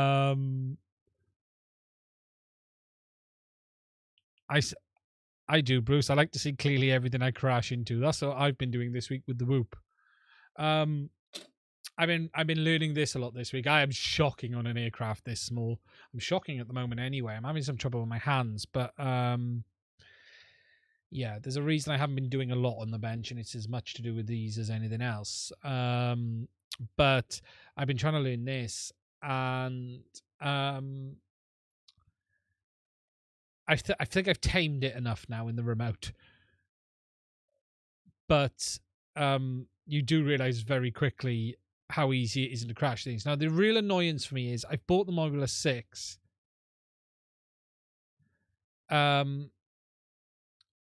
With the Express LRS, but you can't flash it to Emu Flight. And if you guys haven't seen, there's a great video from JB on the difference on the Mobular 6 between Emu Flight and Beta Flight. And the big benefit to running Emu Flight is you don't get the flip outs on crash. Beta Flight has this horrible habit, is if you tap something, it just flips and either flips over or flips up against it and puts the props full wing and just sits there against it until you disarm. It's really annoying.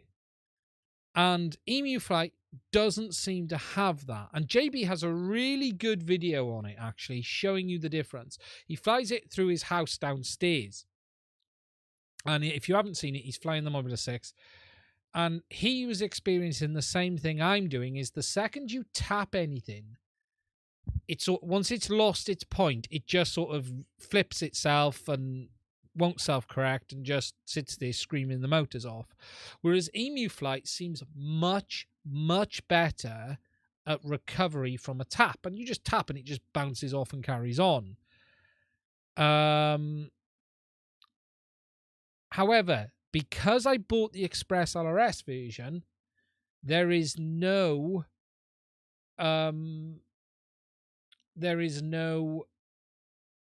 Emu Flight mode build for it available. Vince is saying air mode. Crash recovery in Beta Flight. Air mode. Do we think it's air mode? Do we think it's air mode? I haven't turned it off. Don't use turtle mode if you crash into a cow pan.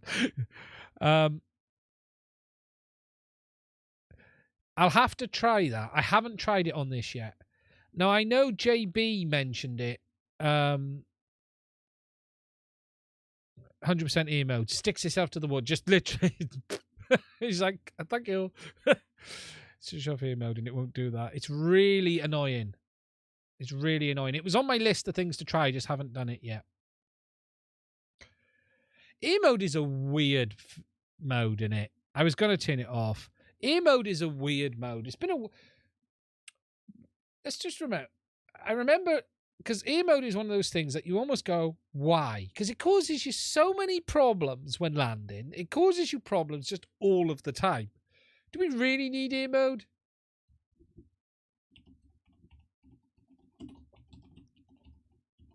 I have been flying this in angle mode as well. Just in here because it's I was flying it under the chair. Doesn't use air mode. Uses idle up, does he? That's interesting. Air mode off when takeoff and landing. Yeah, I know. It's a funny feature, isn't it?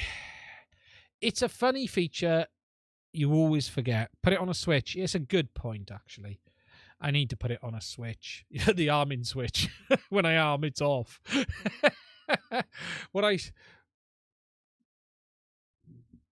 It just bounces. It's not landing. Just, you get the... If you just come down and it'll just sit there and do that with air mode.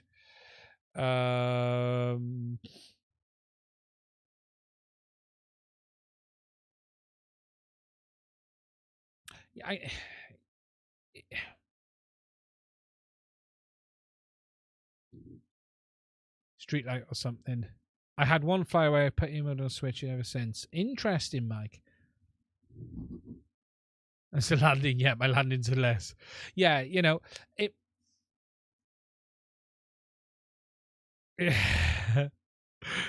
Pull stars boots. Yeah, it's just it just wants to do that in it. Let's have a look, shall we? Let's turn it off. Let's have a look, shall we? Tell you what I did get this week as well. I bought it's got 4x3 on it. It has shipped with 4x3 as standard. Oh, if you're talking about that, I haven't tried 4x3 on any of my other quads. I'll be honest, I'm probably not, most likely not, gonna upgrade my other quads to 4x3. They're all flying okay. The only one I will do is I'm going to upgrade the HD0 one because it flies like a heap of junk. But I'm not going to be touching the others, probably, because I'm happy with how they are.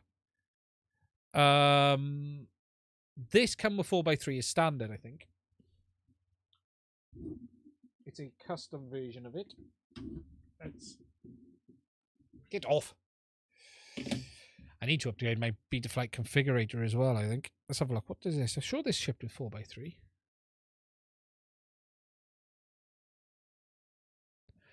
Put it on turtle mode switch. Someone said put it on the turtle mode switch and it's not a wasted channel. I've got beeper at the start of turtle mode switch, but it's almost pointless on this. Because it's so quiet. I wish we could have a louder beeper for a whoop. I lost it in the house the other day and I couldn't find it. It was hiding behind something and I couldn't see out the camera because it was up against the wall. I wish there was a way of making these louder. Betaflight configurator. Let's have a look, shall we? Let's go onto the desktop and let's go on COM6. Boom. Oh, not. I have noticed the USB port's a bit touchy on mine as well. I also noticed it gets very warm. COM6? No. COM8? COM1? No. Okay, you're not going to play ball. Is it? Hello, Rally FPV. Is there a way to fix my covers? I have to go into AV input and get the video every time I connect the craft. No, unfortunately, that is the behavior.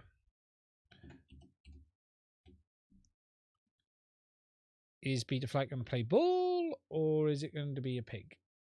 I might have to just unplug this from the... I got a USB extension cable and it does play up. So 1 second.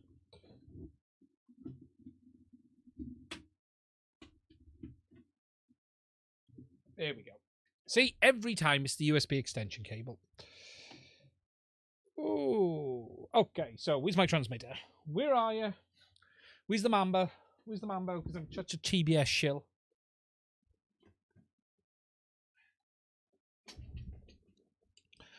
So, Bruce, just a quick question on the Zorro, Bruce. I can't see the chat a minute. I'll bring it back up now. Did you say, have you got the Express LRS one or not, Bruce? And did you say, and what was the run time? Okay, so... yeah, it's very good. No receiver input. Thank you for that. Oh, and it's crashed. Does this?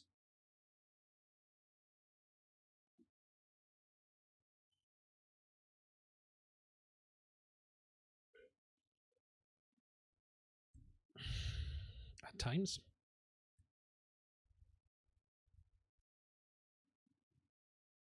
God, I've just flipped the board out with the rubber grommet. Okay, that's something I'm going to have to fix in a minute.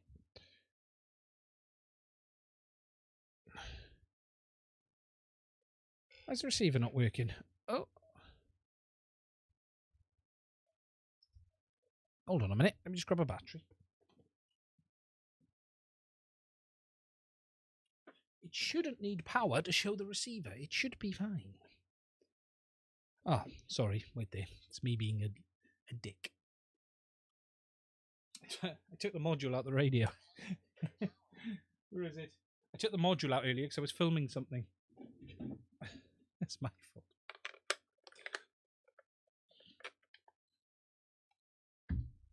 There you go. Sorry about that. Okay, so let me just catch up. The problem when trying to access AV input on my geocodes. Is there a known bug? There shouldn't be a bug accessing it, although if it does have a habit of blanking out. Is there a... It does have a habit of blanking out when it's not got a video signal, a little blue screen in, but what do you mean trying to access it? Can you explain a bit more? I've used because... Haven't run the test in it yet. It should be the same though. Yeah. Dynamic mode should be the best option. Dynamic mode should be the best option.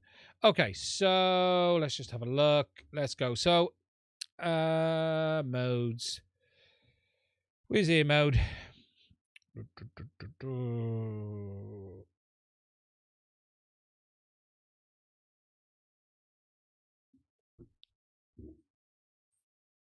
It should be under the list here, shouldn't it? It's been a while. Flip over after crash, camera control. And what I'll probably do is just put ear mode or... Why can't I see ear mode? Arm, angle, horizon. Am I being anything? Is it hiding somewhere else? It's been a while. Where is it hiding? Yeah. Okay. Enable ear mode. Is there a switch for enable ear mode on a switch? Ear mode, yeah. Sorry, forgot about that. You got the permanently set ear mode and then it'll appear in the list if I remember. It's been a while. And is it now under here somewhere? There it is. No, don't want that. Don't want that. Add a range. Now what I'm going to do is set it that when because I've only been flying this angle mode in the house and horizon. I haven't used horizon. So I'll put ear mode on when in acro only. Here we go. And then in those modes, it won't be on.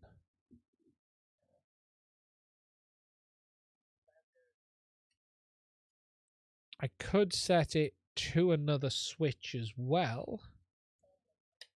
But I'll try it on that then, I think. And just see. I could set it to a dedicated switch. If we go under the receivers, what we got here? AUX 2 is not doing nothing. Ignore that. I could set it on AUX 2 that... Yeah, let's put it on a dedicated switch. Let's do that. So, okay, 1 second. So, let's go in and jump through. We'll go...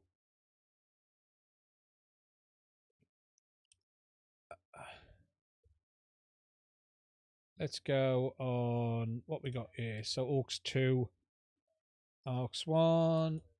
That's fine. AUX 3. So, we want AUX 4, don't we? So, we want AUX 4, which would be channel... Which one's SA? Where are we? Let's check what these two are doing. No, that's fine. That's fine. So we got channel 5, channel 6 or 7. Should we try channel 8, should we? No, we're going that one. We're going to say the input, and we're going to go that one. Here we go. Okay. So we've got that. Let's just, nothing's changed here, but I'll always quick save anyway. And if we go into modes, and then we'll change ear mode onto aux 4.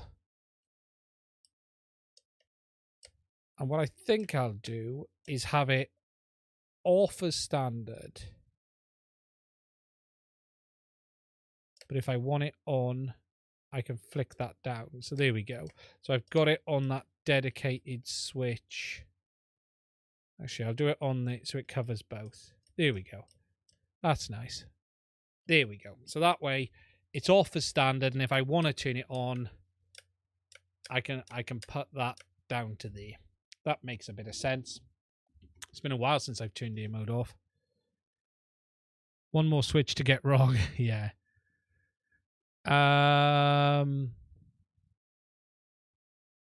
So this has come shipped with what's this running?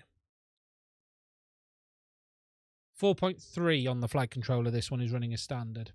So this is running 4.3. So yeah, I had a mess around with all the settings the other day, but it's just a bit frustrating. I would have liked to have put EMU Flight on it because I do believe they fly very, very well under EMU Flight. The comments are they do fly much better under EMU Flight.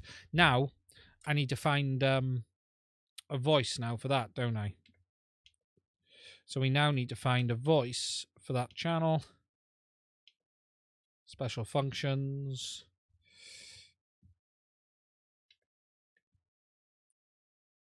So we want this switch here. That we go to there. We want it to play sound.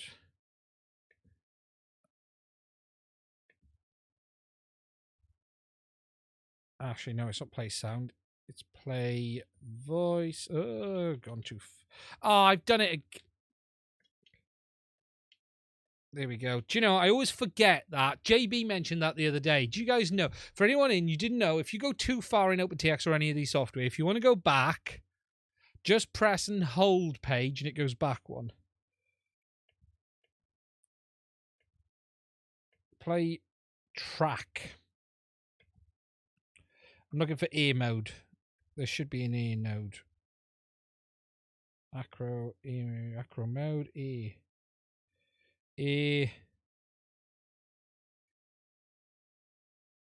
Please tell me that I should have one for ear mode. Aha.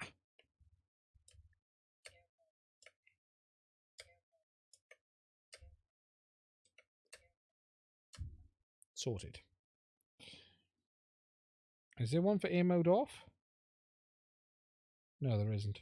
There's only one for ear mode. I could have ear mode on, ear mode off. There we go.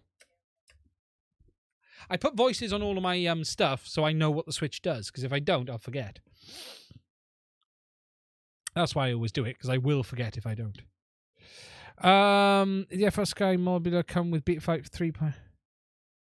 Come with 3.5. What did mine come with? Let's have a look.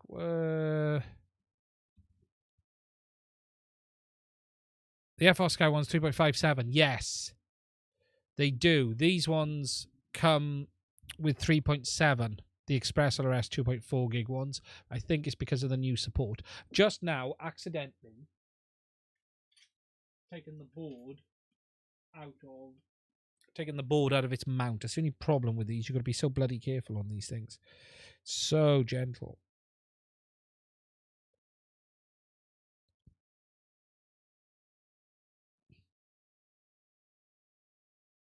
There we go. That's the board back in the rubber grommet.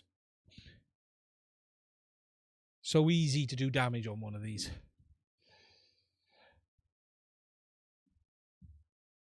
Yeah, I think, and the Express RS 900 one, because they make it an Express RS 900 one, I think, as well, comes with 3.57. But these are shipping with 3.6, I think. Let me just double check. Let's open Beta Flight again and show you guys. Desktop. I need to update my configurator as well. Let's get that done now in a second as well. But if we connect, come on, there we go. Com8, go in. And then if you see up here, the Mobular 6 Express LRS, that's the board.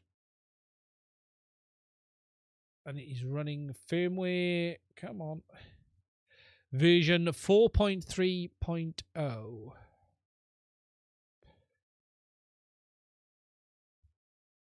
On these as standard.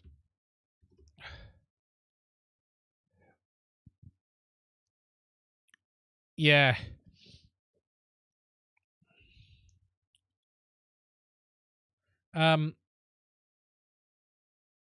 So beta flight 1.1.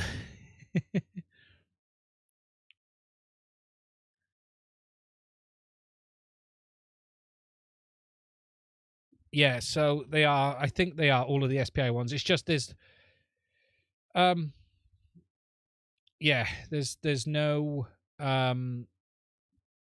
EMU flight available for it at the moment, unfortunately. Would be nice if there was, but unfortunately not. Right. I need to upgrade my configurator. I'll download that now while I'm thinking about it. It's been a while.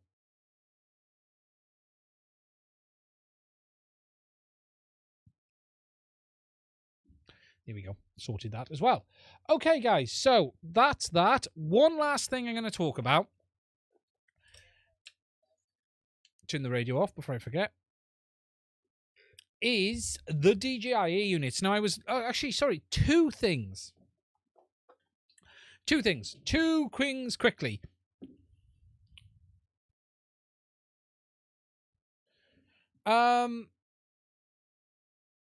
Two things quickly. So, the first one. Someone asked earlier on JB's Discord, actually, there was a good bit of a conversation on TVS diodes around what kind of clamping they offer. Now, I'm going to try and do a video on this. I will try and do it, but I need to find a way of generating a reasonably small spiking voltage, not 2 kilovolts.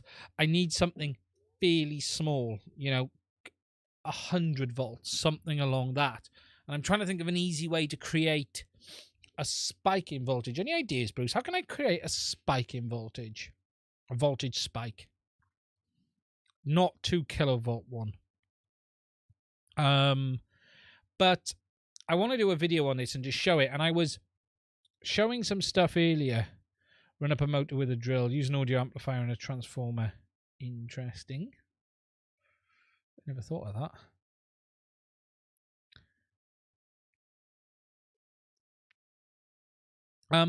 So someone was asking. So I put a couple of pictures up just showing what the...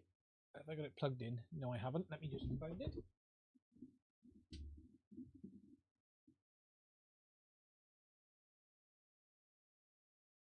Vanish. That's you.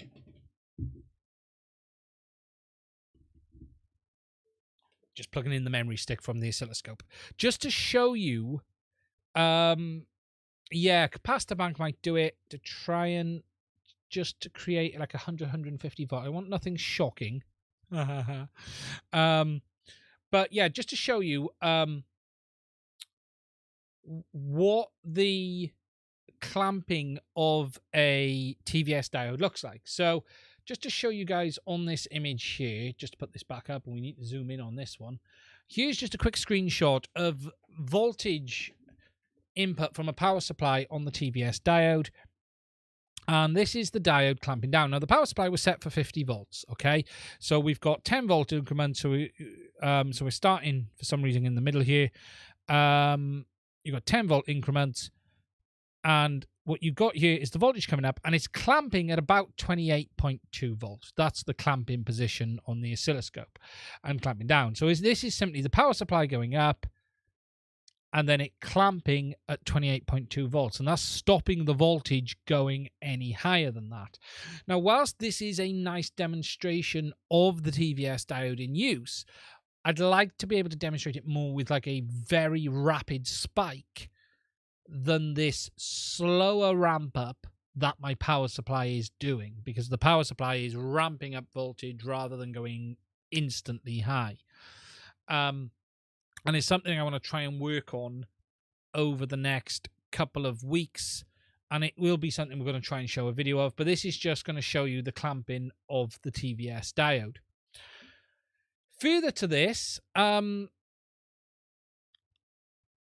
was asked about the diode repair on the original DJI Air unit. And I finally got around to tearing one of the ones apart on the bench. For those who don't know, the DJI Air units have a habit of blowing their protection diodes. The Vista is quite common for this, and you have 3 diodes on the Vista here, which you can replace. They're fairly easy to get to because the Vista doesn't have a permanently soldered shielding can. It just has the heat sink. So once you've removed all of that, you can get to the diodes here. You can replace them. You can simply remove them. You don't need to replace these diodes. You can remove them, but it's just worth mentioning if you do, you'll have no protection on the input. But then again, there's an argument if these are actually offering protection at all, because they do still blow, but they are protecting the MCU from permanent damage. So that's the ones on the Vista. But on the DJI Air unit, they've been a lot harder to get to. And the reason they're a lot harder to get to is they are hiding underneath the edge of the can. So if I just go on the Discord where I posted these images first of all, if I open that one just to show you guys. So these diodes are located under here, under the edge of this soldered can. So what you end up having to do is remove that can before being able to get to these diodes. So if I just show you, you can see them under there. Make that bigger. There, you can see that they are located under the edge of the can. So you can see them, but they're really not easy to get to because from the top, they are under here. However, as I've already said, it is these diodes here. Now, there is a simple solution to fixing these on the Air unit, and that isn't removing this cam because there's the real potential for causing other damage, and that is simply knocking the diodes off with a set of tweezers or pulling them off the board. You're not going to lift a track. They'll come off very easily, and that should then open up the UARTs to be able to work. Now, if you've got an Air unit which doesn't have telemetry, you need to do a diagnosis on it first. And the simple way is you need to test the inputs with a multimeter. I am going to be doing a video on this where you simply show how to test it. Very basic stuff. You need to test the TX and RX against ground. And is it shorted? If it is shorted, it is the diodes. And it is these 2 diodes here on the DJI Air unit.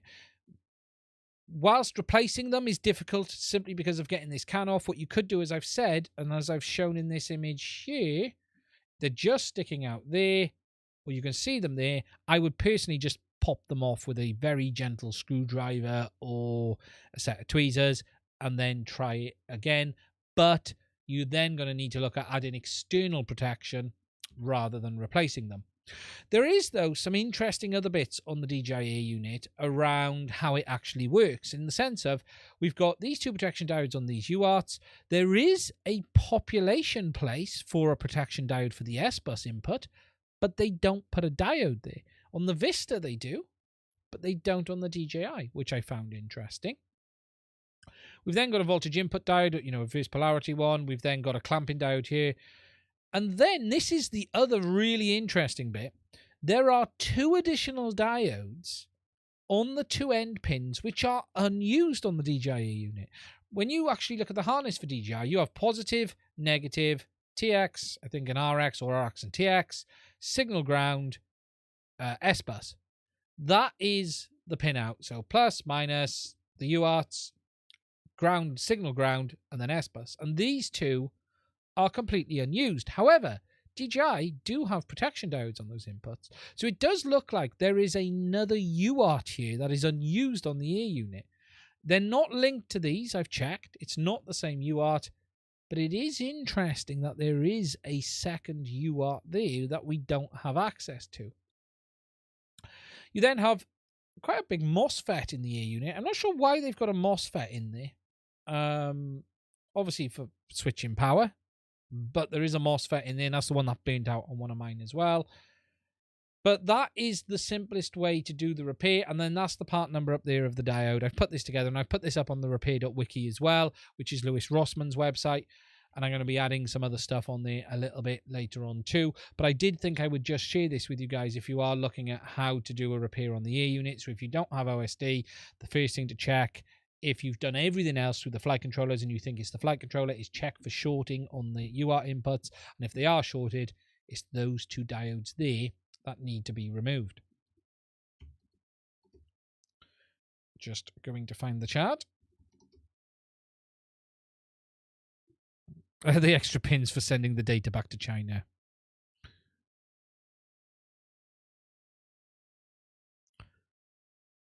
They're just higher powered Zener diodes, really. Yeah, there is that, Bruce.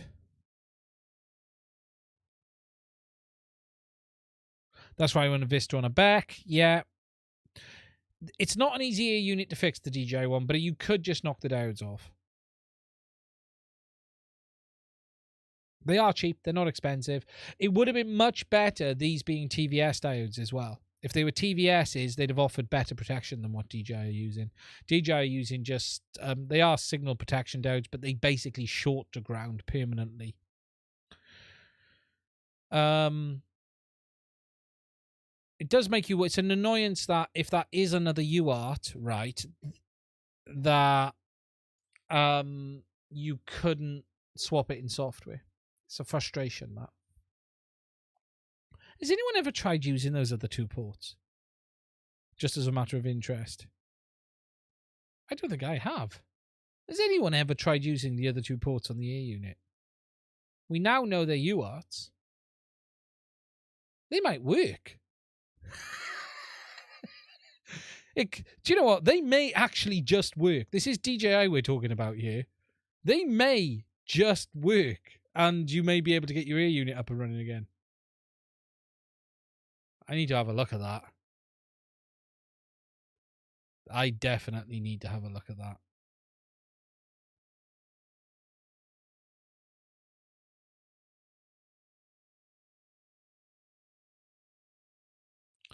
Watch it'll be onboard audio or something. Well, they're set out like UARTs from the look of it. That's how they're laid out. But it is interesting, isn't it? But we finally got that done. We finally got that together. Those are the forbidden ports. Ask your wife. Okay, guys. That would be a great discovery. This is DJI we're talking about. Anything is possible. There could be auto port switching on there for all we know, and they'll use one or the other.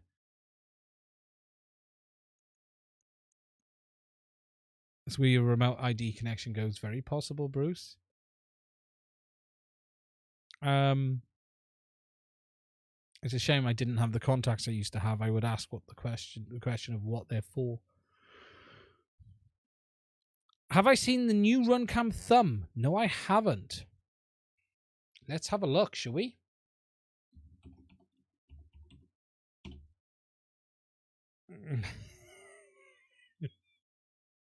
He's taking the piss.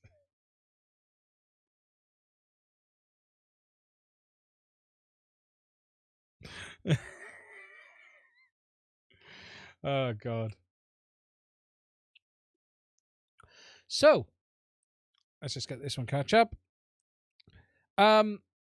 Overall, guys, I think that's everything to cover this week. Now, there will be a couple of videos going live this week. We've got the Orqa video and the DJI FPV battery one. I'm now trying to get some stuff tied up in the sense of I got really backlogged before Christmas. I need to take a bit of time out of making content and getting on with stuff in the background, because I'm just not getting anything done. And when I'm coming up here in the evenings late at night, you know, for an hour or two, I'm ended up doing content and not getting actually anything done. I've got the wing to finish. I've got the 7-inch build to start. I have got some videos in the pipeline, and I got some stuff I want to do. I'm just in the process of figuring out how I'm going to do it. But you might find over the next couple of weeks, especially for the remainder of February into March, I might be a bit slower on the content. I am trying to do things a little bit better as well. You'd see some changes coming around the channel, how it looks a little bit as well, and some stuff like that. Try and improve things a little bit. I need to get on top of my thumbnail game, that's for sure. My thumbnails are shocking, to say the least. And I am starting to tweak some of the thumbnails a little bit to just improve how they look. I've been doing a lot more watching and reading of stuff, and I've learned a hell of a lot this week actually on some stuff like that. I really have. And you know, silly things like you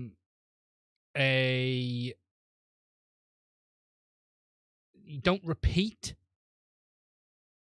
what you're saying in the title, in the thumbnail, which was one I was like terrible for. Absolutely terrible for doing that.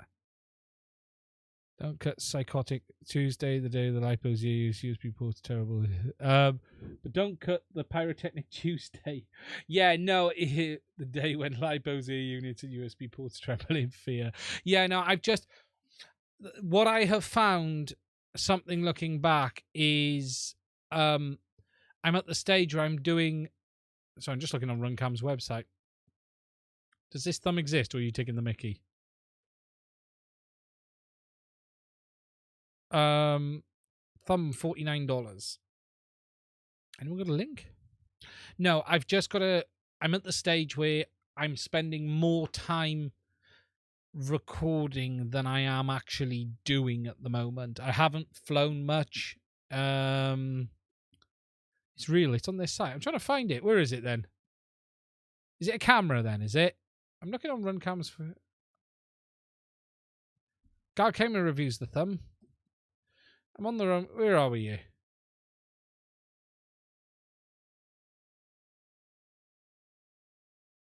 Action cameras? HD camera. Oh, let's have a look.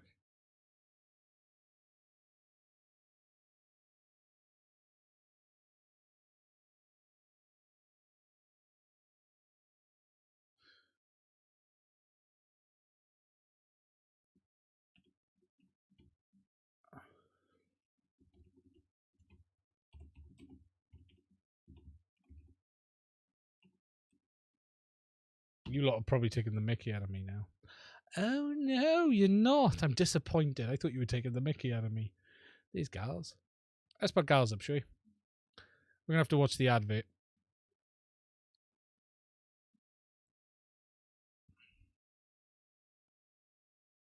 Oh, yes, that looks interesting. It's like the peanut, but not made by Cadex.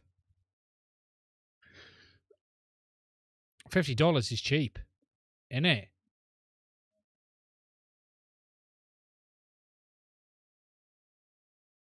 That is small.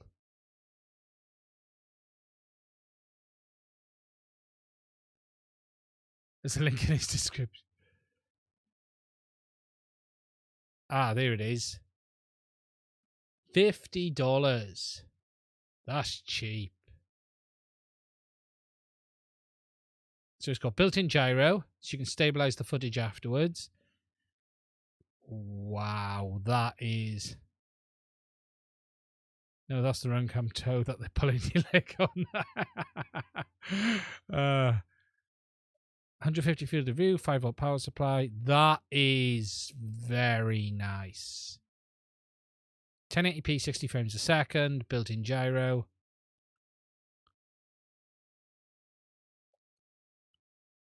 The video looks really awful, but I'm near unwatchable. Have we got footage? Let's go back to go.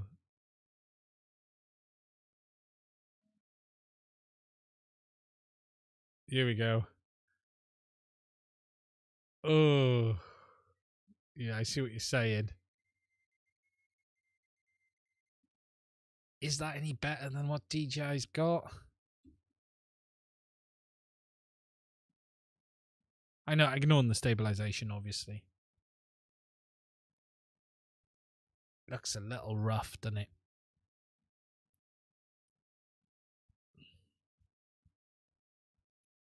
What's it look like in 1440?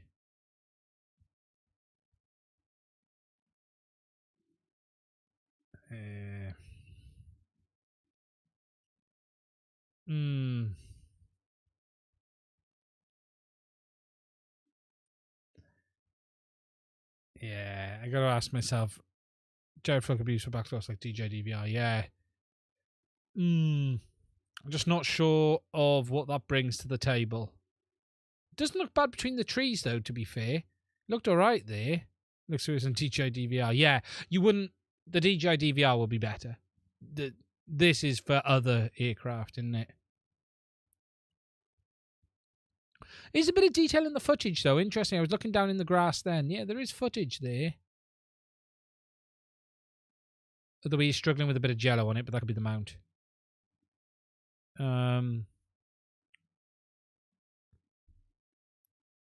Yeah, I'm not.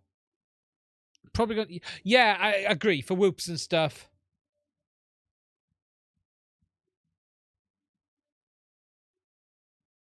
What goggles is Gal using? Is he a fat chalk shell?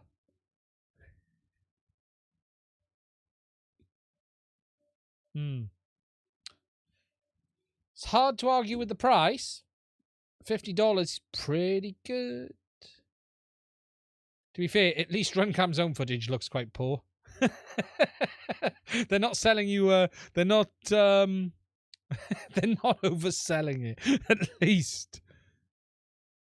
Not much digital noise. That's pretty good. ND filter as well. Interesting. My company's never sent me products to review. Okay. And with that, guys, as Bruce has said, gotta go. It is also time. Press the button, will you? It's not listening to me. It looks a hybrid H2 HD with wide angle lens. Yeah, $50 for a 2016 camera. Yeah. What can you say? What can you say? So, that's it for me, guys. Thank you for spending some time with me. Right. I want to thank everyone on the Super Chats for coming over. If you are new here right now, and you're not a subscriber, please do consider hitting that button. Also, there is a link to my Discord server in the description of this video. If you don't know, I do have a Discord server. I'm trying to find it. Where is it? Discord keeps closing on me. Discord. I hate Discord's annoying. Discord just closes on me for no good reason. Yes. Where are they? Here it is. Lots of fantastic people on my Discord server. If you're interested, come over, say hello. There is a link to it in the description. There it is. All sorts on there. Please do consider checking it out. If you'd like to support the channel, there are links to Patreon as well as Buy Me a Coffee to carry on with what we were discussing earlier with the channel being independent. But really, I just want to thank you for spending some time with me on a Sunday night. I hope you've enjoyed it. If you have, please do hit the like button. Give us a thumbs up. It helps with the analytics. As always, these videos go offline, but they are available under my live stream section of the channel as well. And I may cut a little bit of a live bit of it in the week as well, too. Look after yourselves, stay safe, and I will speak to you guys again, same time, same place next week. Now, I need to go and find the button. So where is it? I'm going to stop the recording of the stream now anyway. We're going to do that. We're going to close that. I've lost the screen it's on now. I'm stuck. I can't go anywhere. Stay safe, Peppermint. Hopefully you get the goggles tomorrow. Let me know, mate. Thank you, everyone. Stay safe. I'll speak to you again soon. Button 1. Button 2.